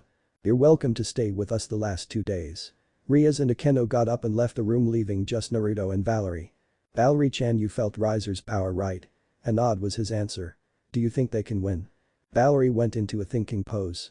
She knew about the Phoenix from her time with the vampires and a little bit more after becoming Naruto's queen. She felt Riser's power and knew Rias from a previous bar. She pursed her lips. "If I had to say no." Naruto frowned at her answer but allowed her to finish. "Well, they are all strong. Riser has quantity. His pieces might not be as strong as Rias, but he can dwindle their stamina. Not only that, but Riser is a little stronger than Rias, so she might not be able to win unless Akeno is still able to fight with her when she needs to fight Riser." He nodded at her assessment. He could not find any fault in her explanation. "So I probably will have to fight him." It was not bad but not good. He wanted to let Rias handle this and not show any moves. Now he might have to think of something new before he had to fight Sarerg again. "Though I am thinking about showing off my queen." He wiggled his eyebrow suggestively eliciting a blush from Valerie. What does that mean?" She couldn't help but stammer. He inwardly smirked at her reaction and decided to continue. He leaned in closer until his face was only a few inches from hers, making her blush more heavily and unconsciously lean in. "It means I want to show others my beautiful queen." She was really blushing. He moved closer to where they were almost touching. He suddenly shifted his head and blew air in her eye before running off giggling. "Maybe in the future, my queen, but for now you have to wait." He added emphasis on the word queen. He laughed even harder. "It's my loss. I resign." Ria's voice echoed through the TV. This was the rating game. Naruto was watching it live. Him and Sona were just sitting in silence for a minute. The match was close. The beginning played out as it was supposed to. If she had another piece or two she might have won.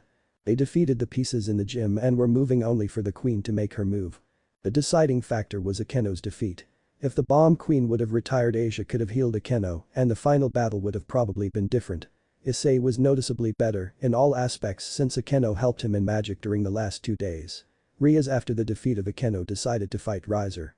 Issei foolishly attacked one-on-one and was threatened. Rias couldn't sit by and let her pawn be killed, so she resigned. Though they probably should have told Issei that Rias had one more chance. After all, Naruto wasn't gonna let Riser marry Rias. It was like how he beat the crap out of the person who was engaged to Sona, made him accept her chess challenge. "So looks like you will have to make the challenge for her hand." It was more of a statement than a question. She gave it her best, but she was not strong enough. No, she was strong enough and her plan was good. But her plan was not good enough. She left some major flaws. The beginning was good, but she was ill-prepared for the bomb queen and the phoenix tears. Not only that but Issei fraught with his emotions and not his brain. I'm gonna have to beat it out of him. He gained an evil glint in his eye that seemed to make Sona shiver a little. The kendo is rubbing off on him.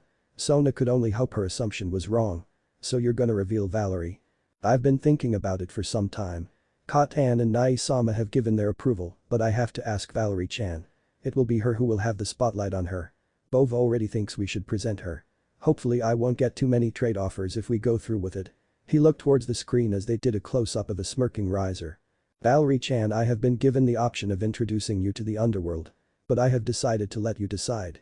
She looked surprised but calmed as she looked at his face. She looked ready to speak but was met with a hand by Naruto.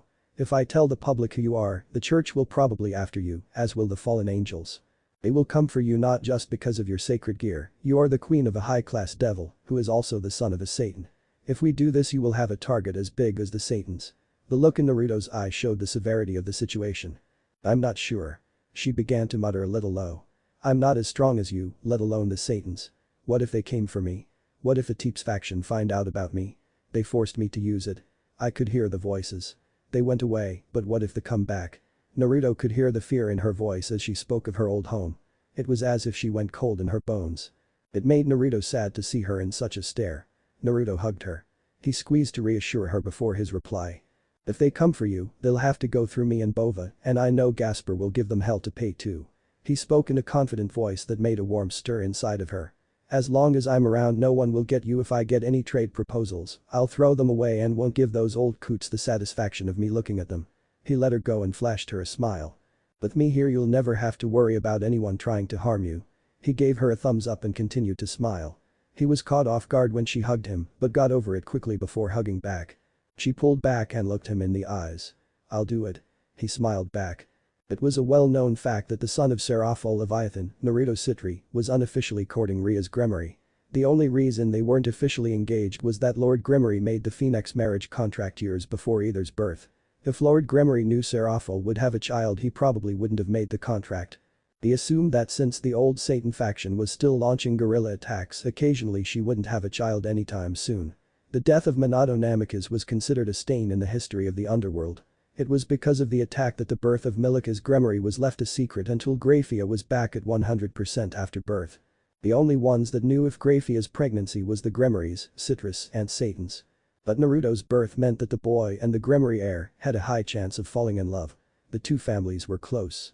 When the rating game between Rias and Riser went in Riser's favor, everyone knew a challenge for Rias' hand would be made. Knowing that this played on Riser's pride, everyone knew the challenge would be accepted. So here they were.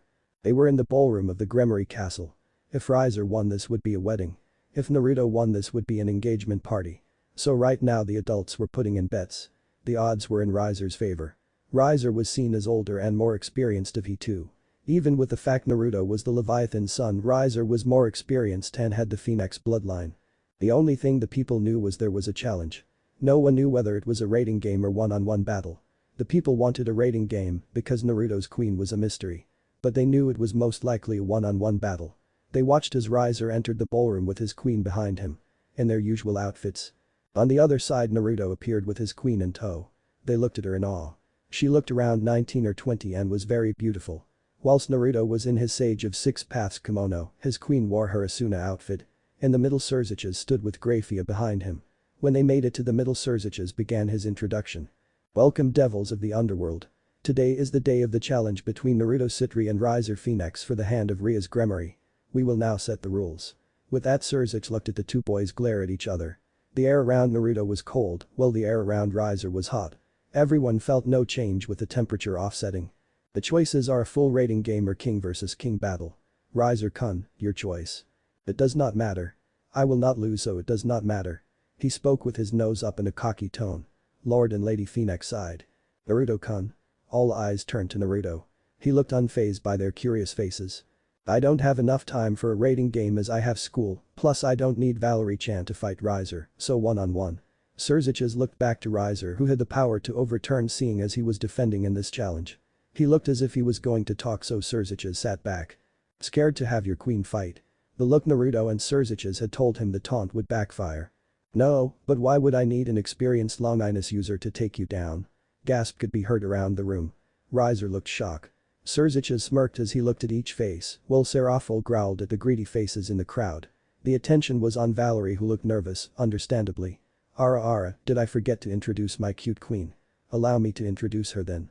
Meet Valerie Teeps, damper and wielder of the Longinus Ephrath Grawl.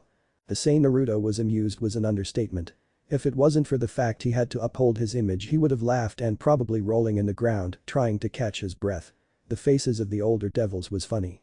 Rias, who was in the corner, really was laughing. She was with just Akeno as the newer members in the peerage was still recovering from the raiding game, and Kiba and Kaneko were still injured. Serziches, wanting to get this over with, quickly confirmed all the rules and sent the two to the arena they would fight in. It would be a one-on-one fight with no items allowed. The two chose a basic rule set. The arena was simple. It was a giant valley, a waterfall in the background with a little pond and a couple of bushes. The two stood and waited. When the bell to begin rang, Naruto watched as Riser opened his mouth. Why not stop this fight, little Citri? You use ice, I use fire, that's my advantage, and with my phoenix blood you have no chance. Riser spoke while lighting his wings in a show of force. Naruto did not bat an eye and calmly released his pressure. You know you shouldn't get cocky during a fight. Besides, a giant pillar of water shot up, surprising Riser. If you didn't forget, us citrus prefer water. The pillar collapsed on Riser before freezing, leaving just his head out. Also, my ice is the ice of the Leviathan, so don't underestimate it. Riser seemed to be angered and his powers rose. The ice was melted and he landed on the ground. He sent a ball of fire only for the melted ice to rise as water and snuffed out the fireball. Riser ran forward with his fist on fire. As he swung, Naruto ducked and flipped around his fist. Naruto returned a fist, and when it hit Riser's shoulder, ice encased the spot that was hit. Riser let out a growl and blew the ice off. He charged at Naruto and hit him with a fist shrouded in flames. He continued his punches. He backed off for a minute, expecting a knocked out Naruto. When the smoke settled, there was no Naruto. All that was in his place was broken shards of ice. Riser, in a fit of rage, launched wave after wave of flames into the surrounding area. Come on out, ice boy. The longer you delay this, the more embarrassed you will be. At the end of his rant, he released his wings. He took to the air and looked around for his missing opponent. He began shooting random fireballs towards random bushes and rocks in the surrounding area. Riser growled in frustration and raised his power. Riser flew around the board until he was directly over the pond. Water shot out in tentacles attempting to grab the phoenix, who twisted in the air in order to dodge. He threw a ball of fire at the tentacle, causing it to disperse. When the water fell back into the pond, Riser felt something impact the back of his head, sending him to the ground. He seemed to have broken his legs and a few ribs, but they were back to normal in a few seconds. Riser got up and let out a frustrated growl. As he looked around, all he saw was a white blur, and his stomach was impaled with a spear of ice. Riser pulled it out and let his regeneration kick in. You should know by now that you can't harm a phoenix. He spoke angrily, and his powers rose in a fit of irritation. Naruto suddenly appeared to his left, then another to his right. Riser launched balls of fire out, melting them both, showing they were ice. You see. You can't beat me, your ice is useless and my body regenerates. You can't win. More Narutos were popping up, and Riser continued to melt them. When he saw one didn't melt, he let out a laugh. Finally giving up. Naruto settled for a glare. Riser didn't look fazed and continued talking. Give up now and I'll let you remain for the wedding. Naruto didn't answer, just raised his powers, cooling the air. Give up now and I'll let you remain with Ria's queen, but not until I'm done with her. Naruto's power rose even more, but he still did not move. The people at the party were wondering what his plan was. Riser's power started to rise even more. Give up now and I might let you watch on our honeymoon. Naruto still didn't respond. The air continued to grow colder. Riser was about to speak again, but his wings went out. He attempted to light them again, but they wouldn't. Riser glared at the smirking Naruto. What did you do? Naruto started to run forward. When he reached Riser, he cocked his fist back and coated it in water. As he ran, he spoke. Funny thing about fire. It runs on oxygen, so if the oxygen is frozen, the fire won't light. He brought the fist up and hit Riser, making it freeze on contact before pulling back the other and continuing pummeling Riser. This is for forcing Rias into marriage, this is for attempting to kill the pervert, this is for all you have said about my friends, and this is for being an asshole. Naruto continued, eventually deforming his face. He continued attacking at blinding speeds, causing damage as fast as he regenerated. Naruto brought both his hands up and formed a giant hammer made from ice. He brought it down on Riser's chest and the ice chip. The shards that chipped off started to spread over Riser, freezing him. Naruto walked back and watched as Riser couldn't get out because he couldn't light a fire. You're finished. That eye sucks your demonic power out. Maybe next time you shouldn't underestimate someone with an elemental advantage or a son of a Satan. Naruto turned around as Grafia announced his victory. Naruto appeared in a room not too far from the ballroom. He walked the hallway that to the ballroom. When he arrived, the devils assembled clapped for him. Rias immediately started running towards him and Akeno was walking behind her. When Rias was a few feet from him, he disappeared. Rias was confused until she heard the usual ara ara from Akeno. She turned and was met with a scene of Naruto on one knee in front of Akeno, kissing her hand. She gained a tick mark. "My sweet Akeno, now you are free. We can finally do what was fated." He spoke dramatically as Akeno placed her free hand on her cheek and started blushing. Those who knew the longest sweat dropped with the collective thought. I thought he said he would stop flirting with Akeno in front of Rias. They all inwardly shivered, remembering the damage the two caused. After 5 minutes of the girls arguing, Naruto accidentally got hit by a wayward spell, which led to Mama Leviathan coming out.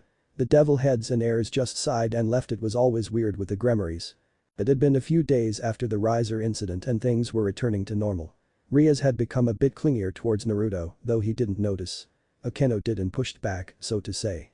Somehow Naruto even managed to not notice that their love triangle somehow was made into a 7-act play by the school drama club, which apparently was in production since their second years. Sona nearly had to shut it down after a riot at the ticket sales. Every student wanted to see the play, mainly the girls. Girlfriends dragged boyfriends, and those in relationships got in arguments with those that weren't over the tickets.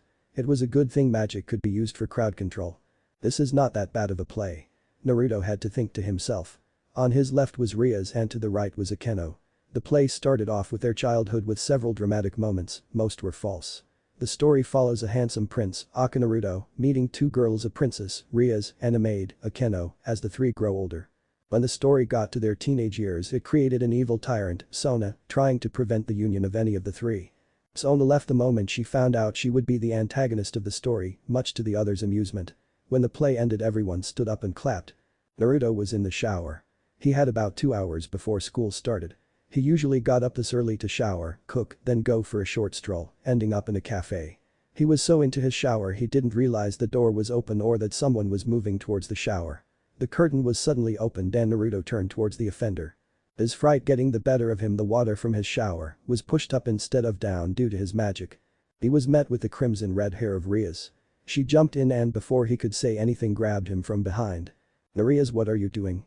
Naruto asked a little hesitantly. "I'm just showering." She spoke in a matter-of-fact tone. Naruto deadpanned. "You were obviously waiting for me to shower. You were spying on me, weren't you?" Rias turned her head with a tint of red lacing her cheeks. "Who complains about having a beautiful girl in the shower with him?" Rias' voice had annoyance lacing it. Naruto said nothing as he continued to wash his body. When he moved to wash his back, he was surprised when he felt the fleshy orbs hit his back. "Hey, Rias. Just let me wash your back." Naruto said nothing as he allowed Rias to clean off his back. "Thank you, Naruto-kun." He heard Rias speak in a voice barely above a whisper. "Thank you for what?" "You freed me. Even though I knew you could beat Riser, there was a part of me that still felt like it was hopeless." Naruto just sat in silence as he listened to Rias' fears. "But you reaffirmed my hopes and fulfilled my dreams." Naruto felt something on his cheek and knew it was Rias' lips. He turned his head and was met with a kiss on the lips. When Naruto turned around fully, he heard laughing. He turned to see a fully clothed Akeno holding 2 pairs of clothing. "Ara, so bold, Rias. Naruto-sama, I never imagined you would finally take the initiative." The girl spoke in a tone mixed with jealousy and teasing. "Akeno. She jumped in my bath, meaning she took the initiative." Naruto spoke with a calm tone, but on the inside was blushing up a storm. "Remember, you don't blush, you don't blush." "I see. Well, Naruto-sama, I'll collect Rias and go. Your clothes are laid out on your bed, already ironed, your breakfast is on the stove, and your lunch is on the 3rd shelf in the fridge." With that, Akeno grabbed Rias and the two teleported out. "Did she just do all my chores before school?" Naruto mumbled to himself, a little annoyed he had nothing to do for an hour. About 5 minutes later, we see a refreshed Naruto heading to his kitchen to get his meal. He was going to eat very slowly. His whole morning routine was disrupted by Akeno. He was thankful though. When he reached the kitchen, he was surprised to find Akeno waiting for him. "Akeno? I thought you left." Naruto was sweating a little. He didn't sense her at all. If she was trying to do harm to him, he would have been caught off guard. "What are you doing here?" Ara, surprised Naruto-sama. "I came here to feed you, of course." She spoke as if it was the most obvious thing in the world. Naruto sat down at the table hesitantly, not believing that was her only reason for being in the house. Akeno fed him the whole plate of breakfast before placing it in the sink. When Naruto moved to get up he was surprised when she sat on his lap. We still have over an hour until school, how about you let me show my thanks for freeing Rias, Naruto-sama. Akeno spoke in a sultry tone sending shivers up Naruto's spine. Naruto responded by keeping himself calm as he spoke. You don't need to call me Sama, you know. But you've earned the Sama. I'll be happy to call you that in another setting. Naruto could only sweat drop. Besides, it's not as if this is the first time you saved me. Akeno spoke in a whisper but didn't go on. The two stayed that way for a few minutes. It was after school in the student council room. Naruto, Sona, and Tsubaki were working on their respective duties and discussing matters concerning the underworld. The door opened and Saji came in with some paperwork. He paled when he saw Naruto and started shivering. Sona noticed and lifted an eyebrow. Saji, what's the matter? Sona, with her back to Naruto, missed a glint in his eyes as they bore into Saji's eyes. But it was seen by Tsubaki, who made a mental note of it. Nothing happened, Kaichu, Naruto mouthed to the nervous-looking Saji. Nothing, Kaichu. The glint in Naruto's eye seemed to get brighter before Saji excused himself. Naruto-sama, what was that? Tsubaki looked ever serious as she brought Sona's attention to the matter. Nothing. Naruto quickly replied while making himself as small as possible while darting his eyes and Sona and the wall. What are you talking about? Sona's confusion was understandable as she didn't notice the glint Naruto had in his eye when he saw Saji. Nothing, so Tan, let's go back to lunch. Naruto seemed panicked. Like he was keeping a dirty little secret, this made Sona even more interested. It wasn't every day Naruto tried to keep something from her. Kaichu. When Saji came in, Naruto and him seemed to have a silent conversation that made Saji get scared and nervous. Tsubaki calmly explained while Naruto started sweating. Sona raised an eyebrow and looked at Naruto expectantly. As with anyone with an unconscious, he broke and breathed in. Saji may or may not have seen me introduce myself to Issei. The girls looked confused. Most people could deal with seeing the prank. It was usually those that went through it that became scared of Naruto, well, except Akeno. That's not all of it, is it? Tsubaki spoke in a knowing tone, causing Naruto to glare at her. I may or may not have also threatened to reintroduce myself to Saji if he did a certain thing. Naruto spoke in a proud tone that was still fearful underneath. What was this certain thing you threatened him about? Sona asked, her curiosity still piqued. Naruto bored into her eyes for a minute but didn't speak. Tsubaki knew what he meant now. His face suddenly changed to a childish look. I can't tell you, so Tan. He sent her a wink before picking up his bag, signaling he was done with his homework. Naruto, what are you threatening Saji about? Sona was a little angry. She hated when Serafal and Naruto did that. They would pique her curiosity and then deny her the knowledge she yearned for. She pressed him by glaring. She repeated the question, causing Naruto to start sweating. As she moved closer to him, he looked around and brought up a teleportation circle for himself. Sorry, so Tan, but I can't tell you. He smirked smugly. Naruto, tell me, why are you threatening Saji? She really was getting angry. If you don't tell me, I'll take you to the doctor if you deny me the information I seek. She spoke menacingly and got closer to the still sweating Naruto. No. Naruto had a look of absolute horror. I'll just have to get away for a few days. His words were lost to her as she thought he was bluffing. He wouldn't miss school, right? Ding Purja and Tingpi. Just like that he was gone. It was a few silent moments later Sona remembered her and Naruto had a group project due the next day and he had half of it. Naruto. Time skip, next day. Naruto took a few hours to escape Sona. It was surprising how much stronger she was when it came to school. She ran faster than him. When she finally caught him, he tried to fight his way out but was denied when she created a semi-tsunami with magic. She overpowered him and he raised the white flag. When Sona received his half of the project, she left. He and Valerie left soon after. It led them to their current situation. Valerie-chan, hurry up, we're almost there. Naruto spoke in a whiny voice. The two were headed to a Japanese house in the suburbs of Tokyo. Meanies, I told them I just wanted to get through. Naruto muttered. Naruto, where are we going? Valerie asked. She was in the dark. Naruto suddenly grabbed her and said they were going on a trip for a few days. She still didn't know where they were going. Well. We're going to visit him. Recognition shone through her eyes. She remembered him but she didn't know they were going to get him. Him as in your bishop. She noticed a small nod in small lace Naruto's face. He seemed to be excited, but who wouldn't be when you go and visit your lonely, not peerage member? Yes, Naruto had one member of his peerage before his first year. He apparently was kicked out of his family as a kid for not using the fire they were famous for. He moved to China and made a living there. He had fell in love with a woman and lived a happy life before the supernatural found him again. A group of stray priests used his girlfriend as a sacrifice to lure devils. Naruto was given the job of exterminating stray devils in the area, and the event led to Naruto having to do battle. His soon-to-be bishop was broken. He felt weak and Naruto offered him power. Naruto turned him into a devil and had him taught wind magic by the wind spirits in North America. They had owed his mother a favor, and what better way to use a favor than on your child. It was funny to see him flourish with the wind spirits over the fire he was meant to thrive in. The boy stated he wanted to do his own thing and only sent Naruto seasonal checkups. His bishop traveled the world doing some work for the NA spirits and taking out a stray devil every now and then. Naruto pretty much gave Kazuma, his bishop, free rein.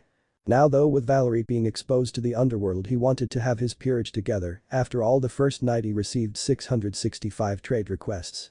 Having a Long Inus user, he was bound to be hounded with trade request, but add the fact she was a stunning beauty, he wished people would understand that he didn't want anything in exchange for her.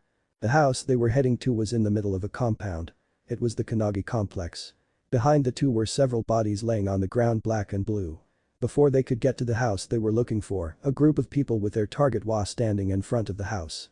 A few minutes ago. Azuma Yagami was bored. He was stuck listening to this boring meeting about some plan to exorcise a building that was overrun with a few hundred evil spirits. But he smirked. These weaklings are paying me, so I might as well enjoy this.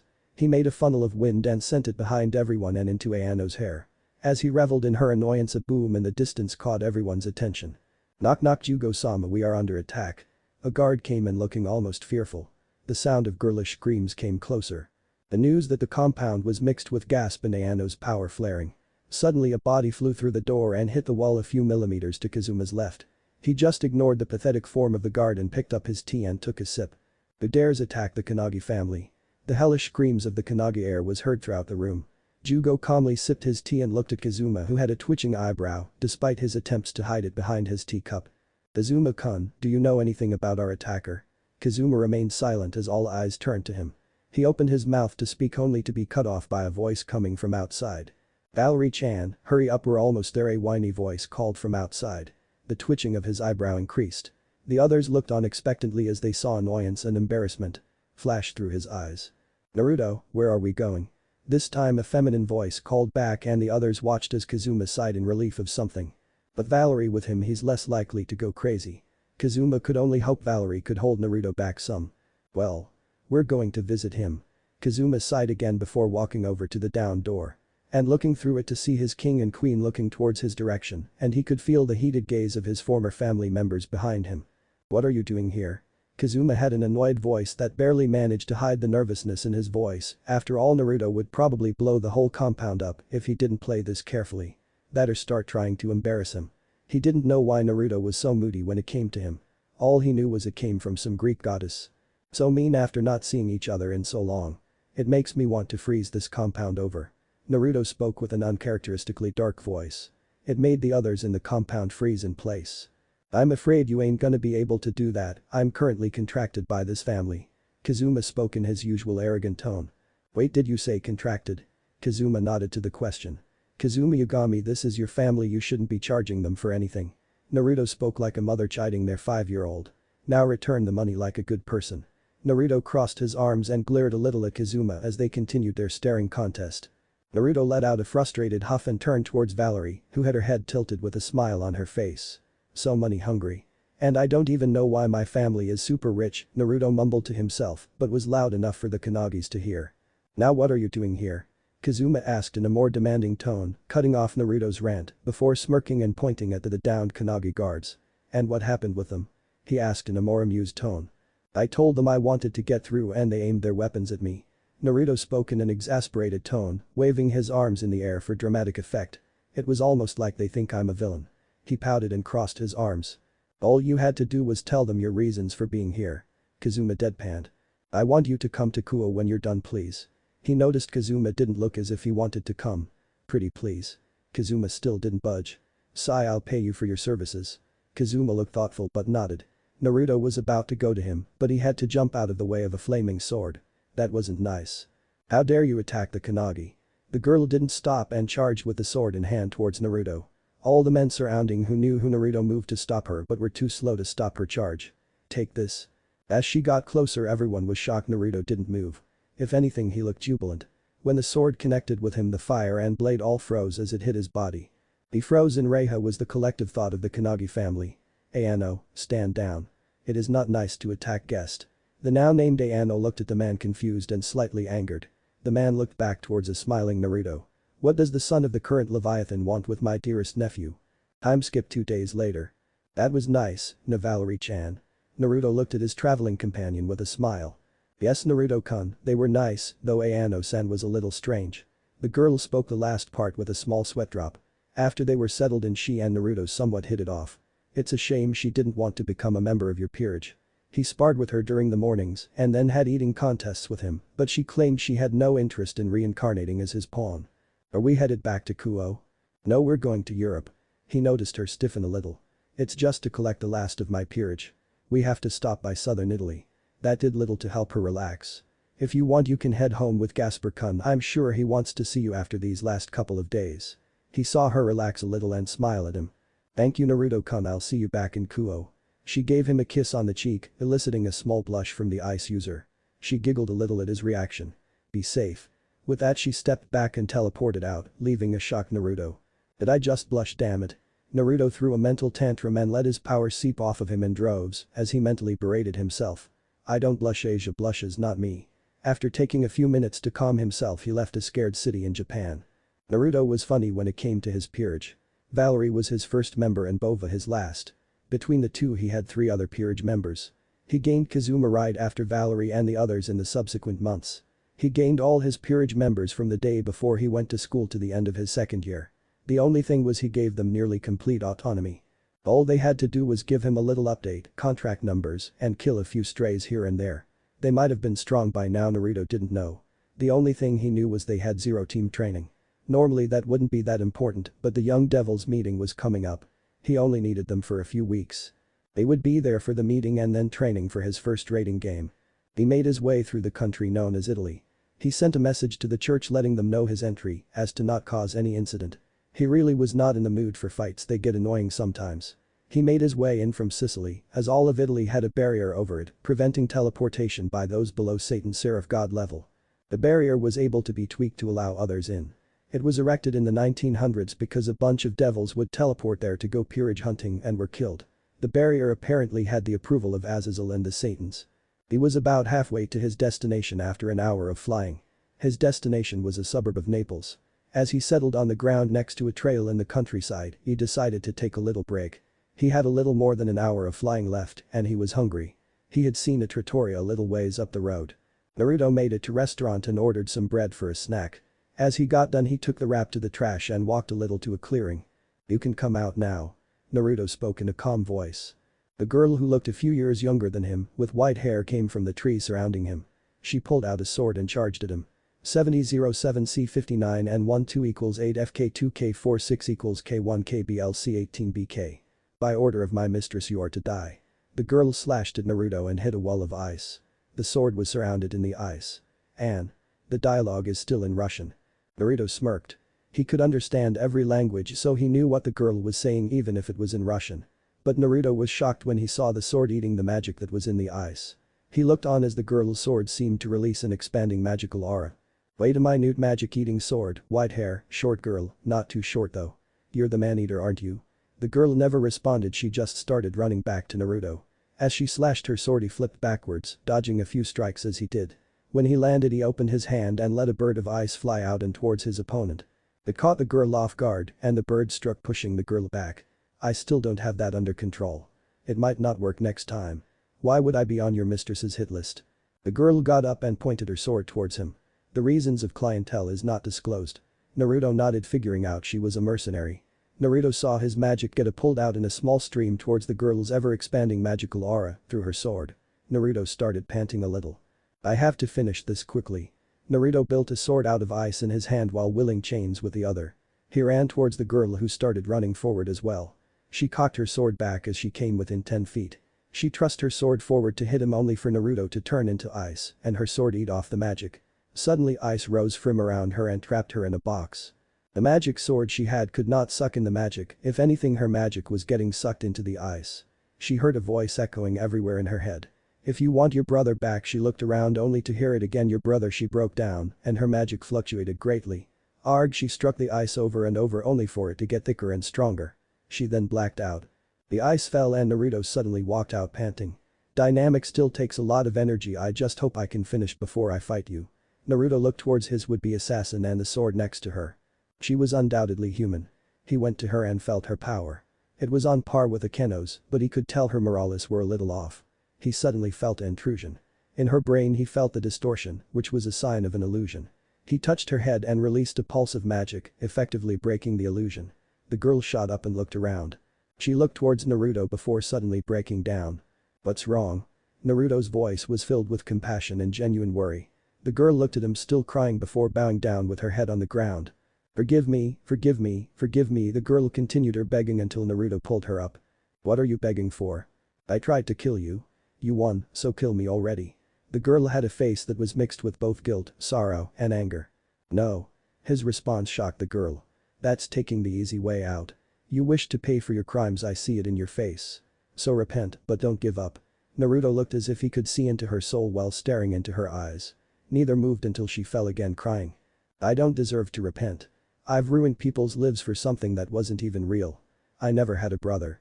How was I supposed to know it was all a trick? The girl had snot coming from her nose as she looked almost desperate. I don't even know how to repent, how do I do it? First is to stop crying. I know you are upset and sad. But you crying is not going to change anything. The girl shook her head. Naruto got on a knee and placed a hand on her shoulder. Besides, you are too pretty to cry. The girl looked up with a shocked and awful expression on her face. Naruto just smiled warmly. I see, then let me serve you until I can forgive myself. The girl's words shocked Naruto before he smiled and nodded. Naruto sent the girl, Elena Arshavina, who was also his new knight, back to Kuo with a message to Rias to have her enrolled in school. He also sent a message to his mother, since he just had an assassin sent after him. He had took off immediately after he left the message since he had one more stop and he took a few days off of work. He made it to the countryside near Naples. In the middle there was a few large mansions and other buildings. He headed for one of the bigger ones while dodging bullets and other attacks. He crashed into a window near a bed. In the bed was a teenage boy and a baby. He grabbed both and teleported to Japan. I am so glad I can teleport out of Italy, they can be a little assholeish with the way they treat me. When the light around him died down, he was in his room and he set the boy down on his baby had disappeared though. When Naruto turned to look for him, he was pushed back with a kick to the face. Chaosu. The baby spoke as he sat on Naruto's head. Hello reborn, how's Tsuna been? Naruto asked as he looked at the baby. He was doing fine. But I guess he still needs training if you were able to kidnap him that easily. The baby was a little sadistic, that was a fact. Not on Akeno's level but still a little sadistic. Yep, Naruto's rook was Tsuneashi Saida of the Vongola Decimo. The Vongola was a mafia family filled with mages. They were one of the first to utilize mages and soon grew to be the biggest. They were said to be rivals to Magician's Council. The two were like the US and China, they would work together but were far from friends. Naruto had a deal with the Vongola, stating he could not directly meddle in their affairs when Tsuna becomes boss. He was not even supposed to step in any Vongola bases, but they were a little loose on punishing him encroaching on their territory. I only need him for a few weeks. We might have a raiding game coming up and I need all my pieces. Reborn nodded. The agreement stated if Naruto needed Tsuna he could, but Tsuna had to be returned within 3 months and the Vongola hospital is the only one he can go to for major surgeries. Aimed Tsuna wake up. Naruto had to wince.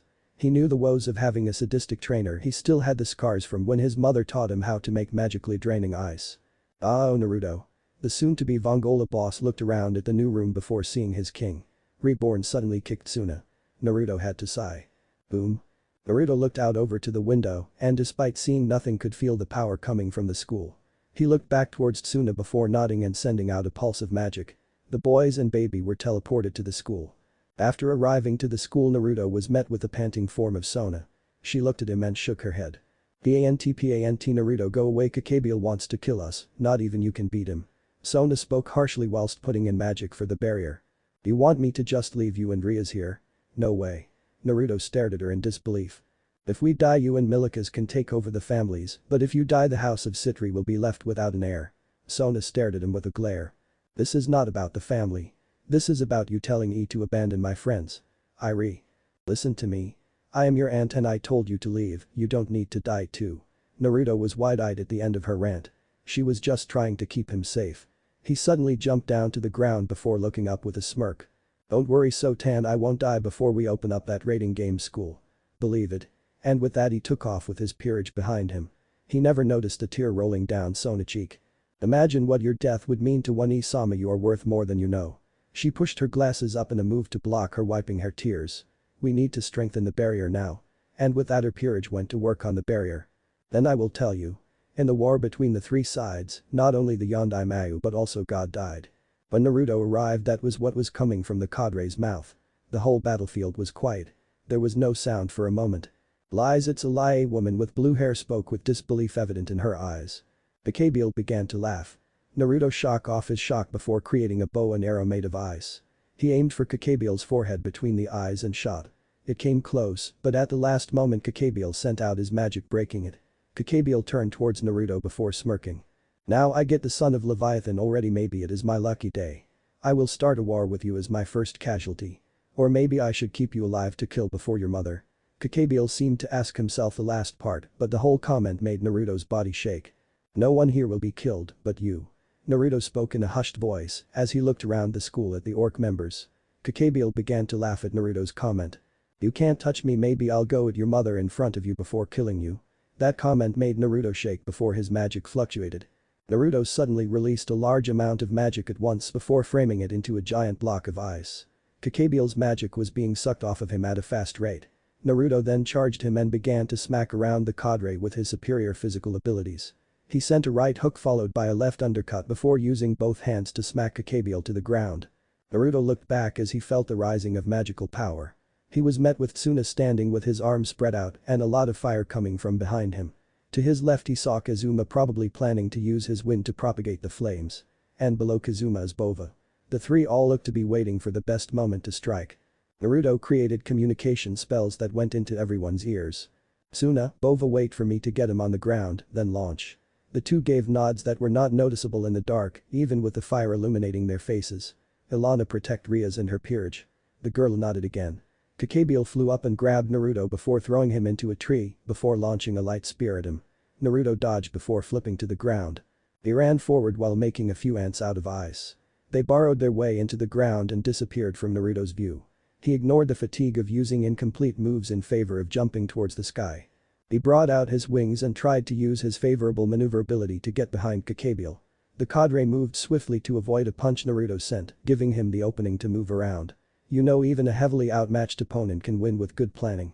Naruto pulled on Kakabiel's wings and threw him down by the wings. When he hit the ground he attempted to stand only for the land he was on to collapse.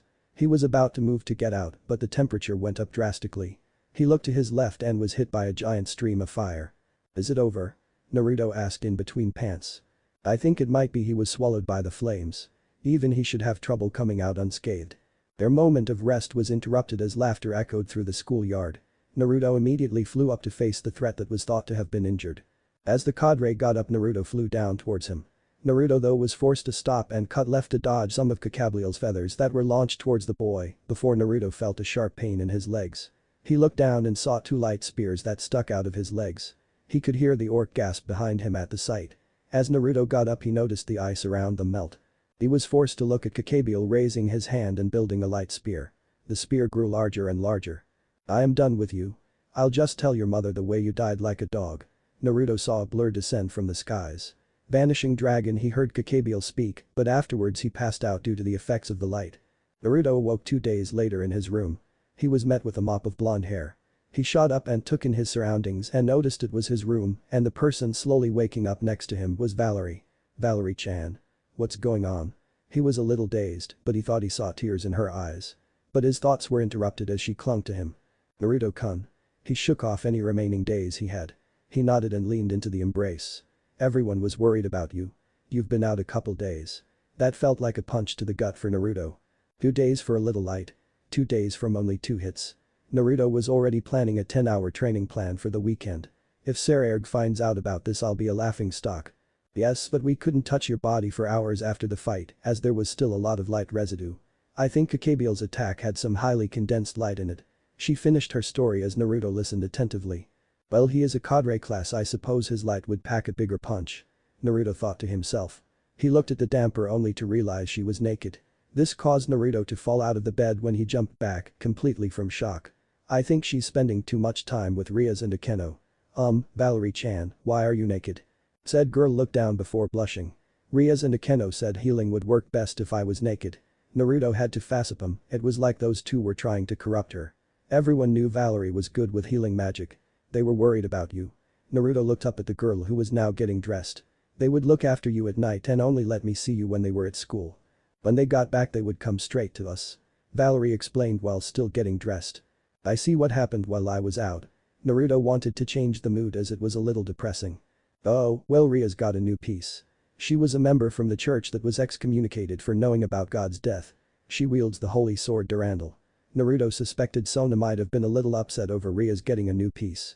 She must have mopped for a while thinking why did Rias get all the good prospects. Elena and Kaneko hit it off. Ilana was even put in the same class as Kaneko. Naruto nodded with a smile. It would be good for those two. They were both emotionally stunted so it would help them. It was dark. Everywhere there was bodies and blood. Mud on everybody's skin. The people surrounding him were all panting. To his left and right were two people he knew but couldn't grasp their names. His vision zoomed out. Now behind him was another blonde-haired man with no arms. Also behind him was a ghostly figure of a woman with straight red hair. The vision zoomed out again. Now there was several people. All were leaking a blue energy into him. He recognized the feeling as chakra. The only difference was this was much more pure.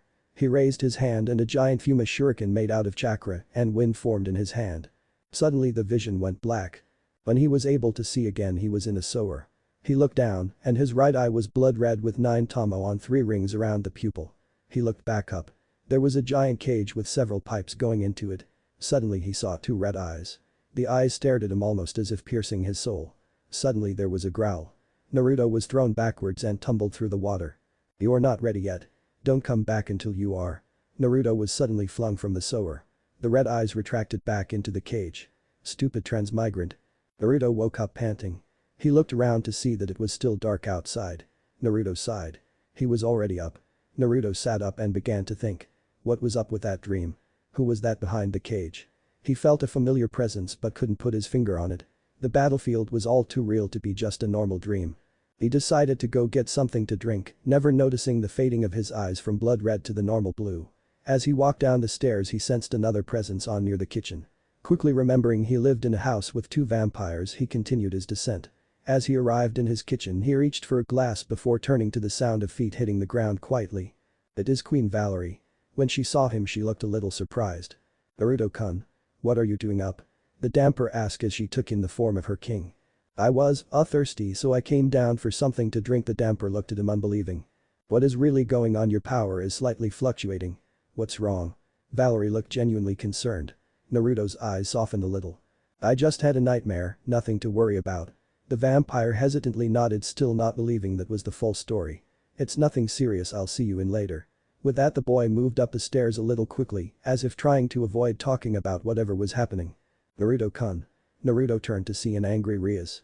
Quickly recounting his activities and knowing he didn't upset her he responded kindly. Yes Rias-chan. Naruto even tilted his head in an attempt to shave off some of her anger. Azazel has encroached on my territory. She growls out the words as if she is prepared to go to war. Naruto unconsciously takes a step back. I should go over to him and blast him to oblivion. Rias-chan. The girl turned her head so fast he expected her to get whiplash. What? Naruto gulped before speaking, a little hesitant. Maybe you should calm down and think this through. Naruto was failing to gain control of the situation if her power output was still growing.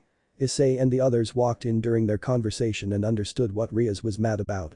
The others slowly inched back seeing her power grow even further. He had no business in my territory. Azazel has always been like that, Rias. Suddenly, the teens heard a voice that belonged to nobody among them. Everybody looked at the direction the voice came from and a crimson-haired male was smiling pleasantly. Oh Ani-sama. Rias and Naruto spoke at the same time in a surprised voice. Azazel won't do anything like Akabiel did a few days ago. He may do a prank like last time, though. The governor will come earlier than the planned date. Please relax, I came for private business today. Ani-sama, why are you here? Rias asked doubtfully. Well, that was a given. It was not really reasonable for the Mayu who carries the Devil Society to show up in the human world in a school's club room. After she said that, Surzichas handed over an unfilled printed form from the school to Rias. What are you saying? Classroom visits are coming soon, right? I am also thinking to participate. By all means I want to see my little sister working hard in studies from up close. Rias and Naruto had to facepalm. Siskin was the common thought. I wonder if Kotan will show. Naruto truly didn't know whether his mother was coming or not. She was the Leviathan and she had a lot of preparation to do for the upcoming meeting as the devil in charge of foreign affairs. Only time would tell though. Even if my Mayu duties are hard, even if I have to take a day off from my work, I wanted to participate in my little sister's class visit. Don't worry. Otu-san will come over as well. Rias seemed in a conflict of emotions. Naruto could see embarrassment, anger, and a little despair. He could only gain an amused smile. That's not true. Aren't you the Mayu? To leave your job and come here. The Mayu can't treat a single devil in a special way. Since Ria's brother is the Mayu, no matter if they are blood relatives, she can't be treated specially. However, Surziches turns his head sideways. No, this is my work as well, Rias. Actually I thought about conducting the conference between the three factions in this school. I came to inspect the meeting place. Surziches seemed to turn around and look at the members of Ria's peerage. I have to go to my peerage. Naruto proceeded to wave to the other teens in the room and Surziches. When he got to Grafia he pulled out flowers from who knows where and handed them to Grafia. Remember Gray-chan, when you're done with Satan Red you can always hang with me. The boy then kissed her on the cheek before teleporting away. Rias and Akeno seemed to fume. The battle with Kakabiel showed Naruto a lot of things. He wasn't strong enough to protect his friends and family. It changed his mindset. He originally thought he could handle anything that threatened him or anyone he wanted to protect. He didn't think the big fish would be attracted to him in the first place. He just now learned he needed to train more or his power would fail him. While he wasn't arrogant before, you could say he wasn't as motivated. His only motivation was keeping up with Saraerg, but he didn't train as much as he could. That all was changing today though. Naruto was implementing a new training session anytime he didn't have work. He was going to drag his peerage a line. While they knew each other's strength and were all familiar with each other, with the exception of Elena, he was going to do team building exercises. They were each strong in their own right, but together they were but lacking. They each knew how to complement each other, but they had no practice. After Naruto had finalized his plans he looked up at his gathered peerage before smiling insanely. They are not going to like this. Alright, 30 laps around town. Get moving.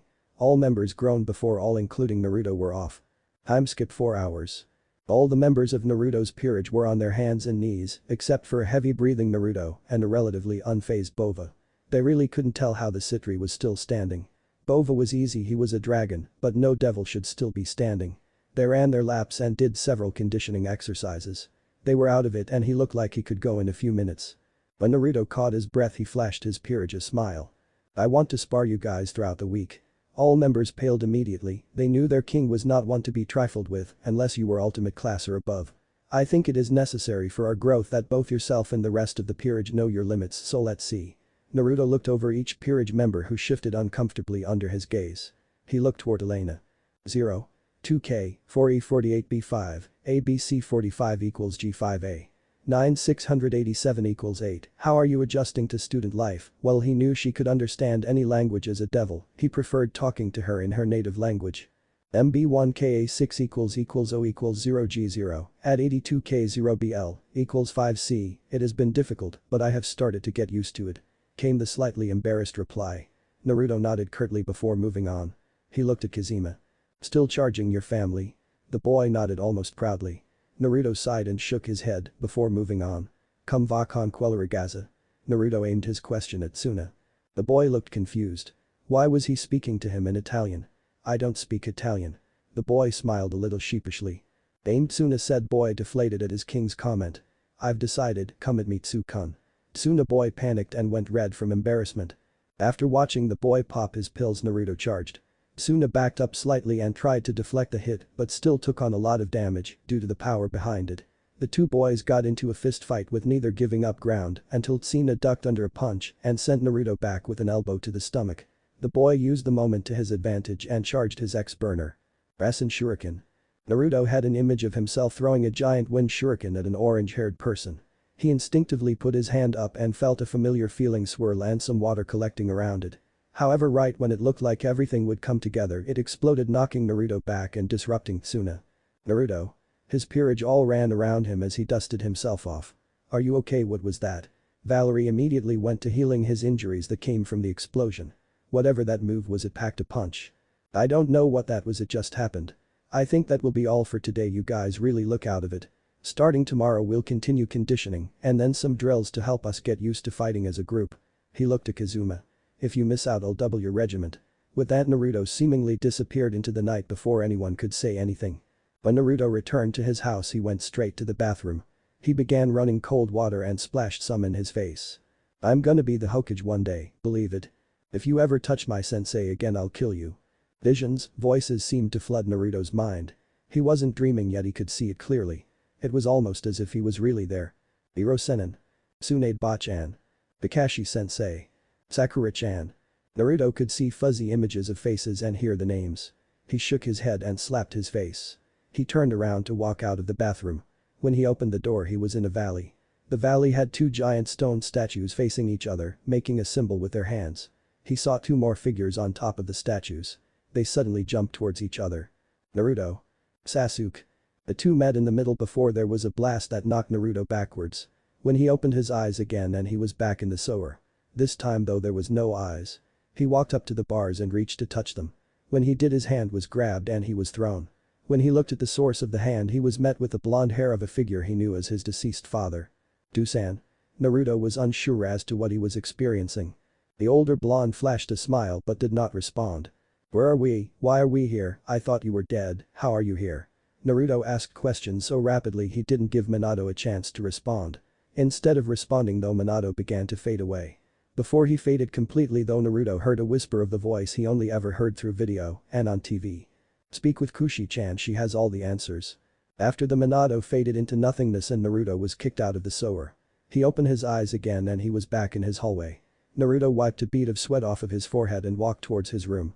As he walked past a window the sun seemingly got brighter and focused on him. He paid it no mind and continued towards his room.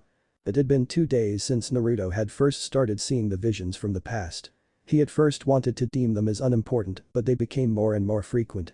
He went from a few visions the first day to a few every hour. He had already cleared his upcoming off day for a brief trip to the underworld. It was getting too frequent to dodge the issue any longer. Naruto used the teleportation circle in his basement to get to the Citri castle.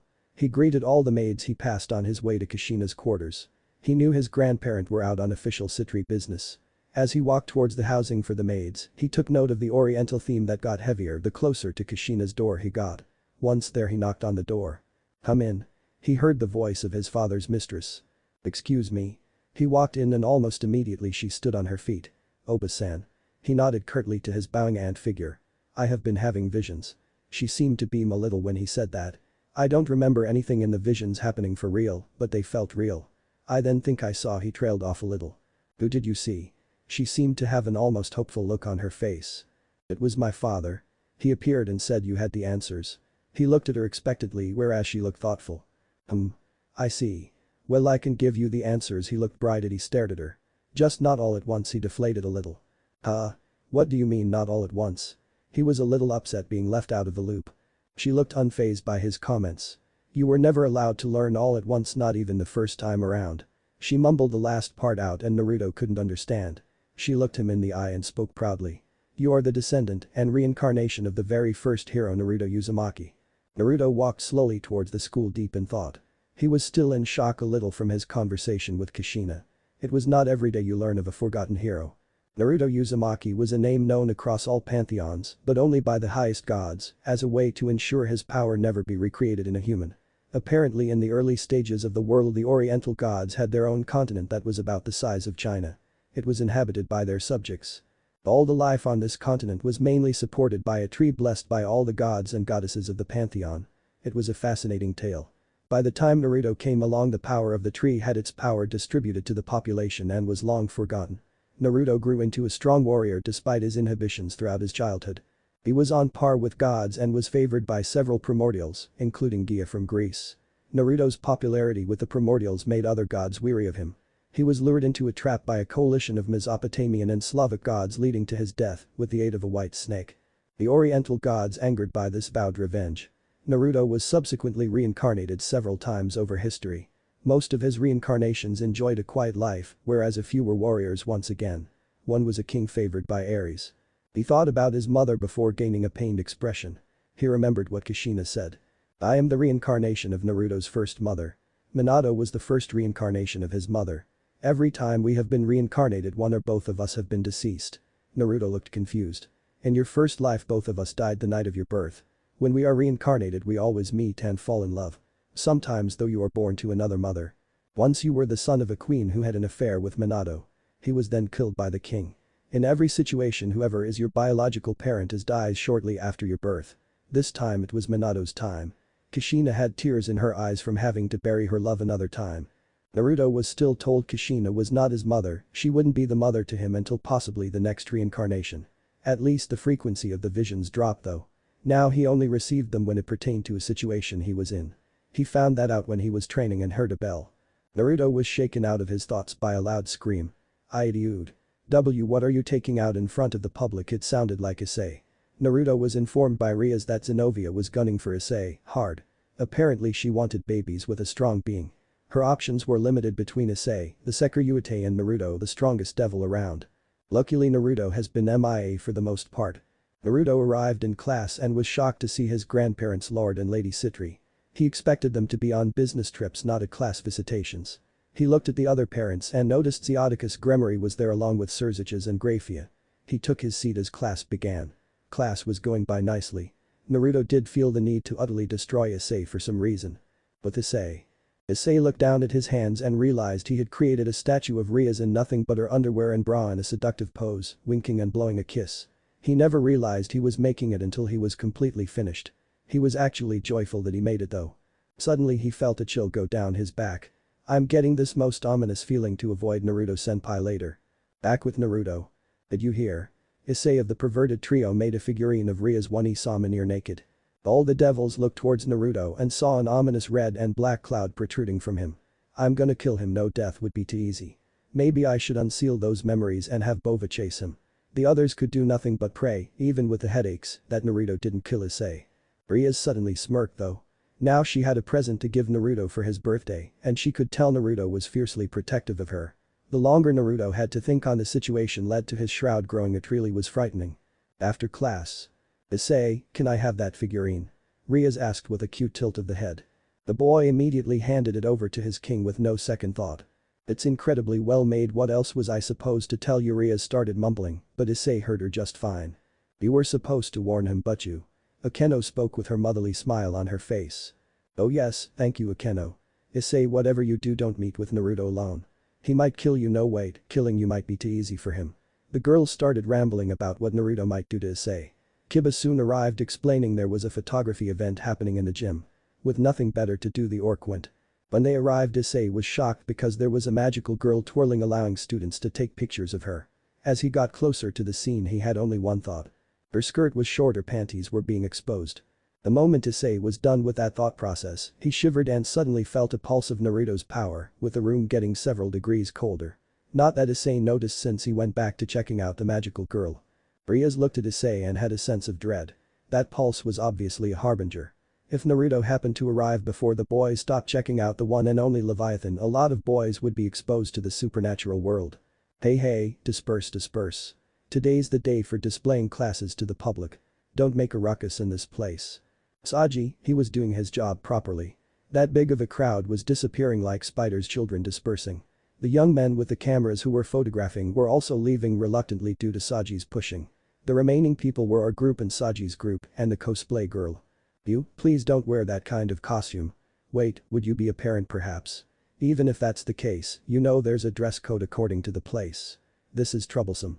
The boy started rambling to the girl who looked as if she was always having fun no matter the situation. Hey, but this is my uniform. The girl performed a pose that nearly made Issei drool. He never noticed the temperature still dropping. Sona-chan. Found you after finding Sona, the cosplay girl happily clung to Kaichu. Sarah-chan, I don't know if Sona can breath. A man who looked like Sona spoke from behind the group of devils. It's Leviathan-sama. Rias whispered into the ears of both Saji and Issei. The super beauty is Mao-sama. No, indeed she's a super beauty. Even though she is Kaichu's One-sama, her beauty is something that won't lose to Butchu. Huge as well. While showing her thighs from a slit. I imagined a female Mao-sama who would speak sensual words from her glossy lips. Issei nearly keeled over in a heart attack when his next thought left his mouth. Naruto-senpai's Ka-san. I'm dead, I just checked out his mother, he'll kill me. Yes, my Ka-tan was the woman you were just checking out. Issei heard a whisper voice in his ear. He looked to the left and he saw a mini Naruto on his shoulder. I'm going to kill you for this. But first I'll torture you slowly. I do have several ice picks.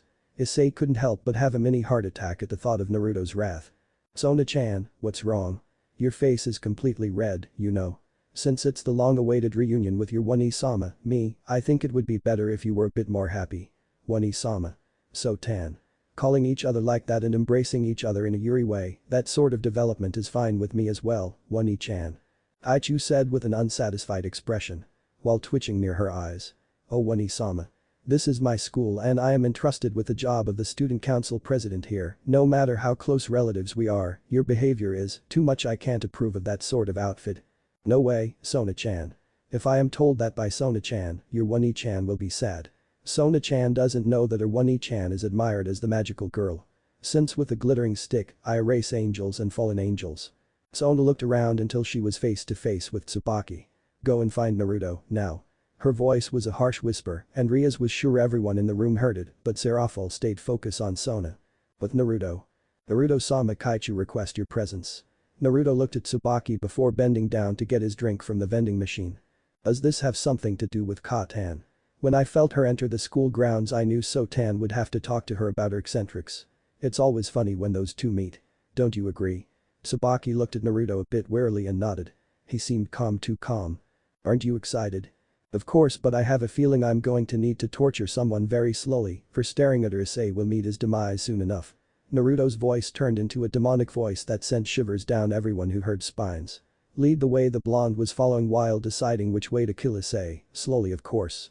Maybe I'll slowly freeze him over a few hours, mwahahaha. The blonde was smacked by his aunt's queen. Forgive me Naruto-sama, but Kaichu has ordered me to hit you when you laugh maniacally. The blonde could only pout before nodding. No. Don't abandon your One-chan. So Taiyan. I have asked you so many times not to add tan. Naruto could only chuckle to himself as he heard the two sisters argue. Well, kinda argue. When the doors to the gym opened all the noise stopped.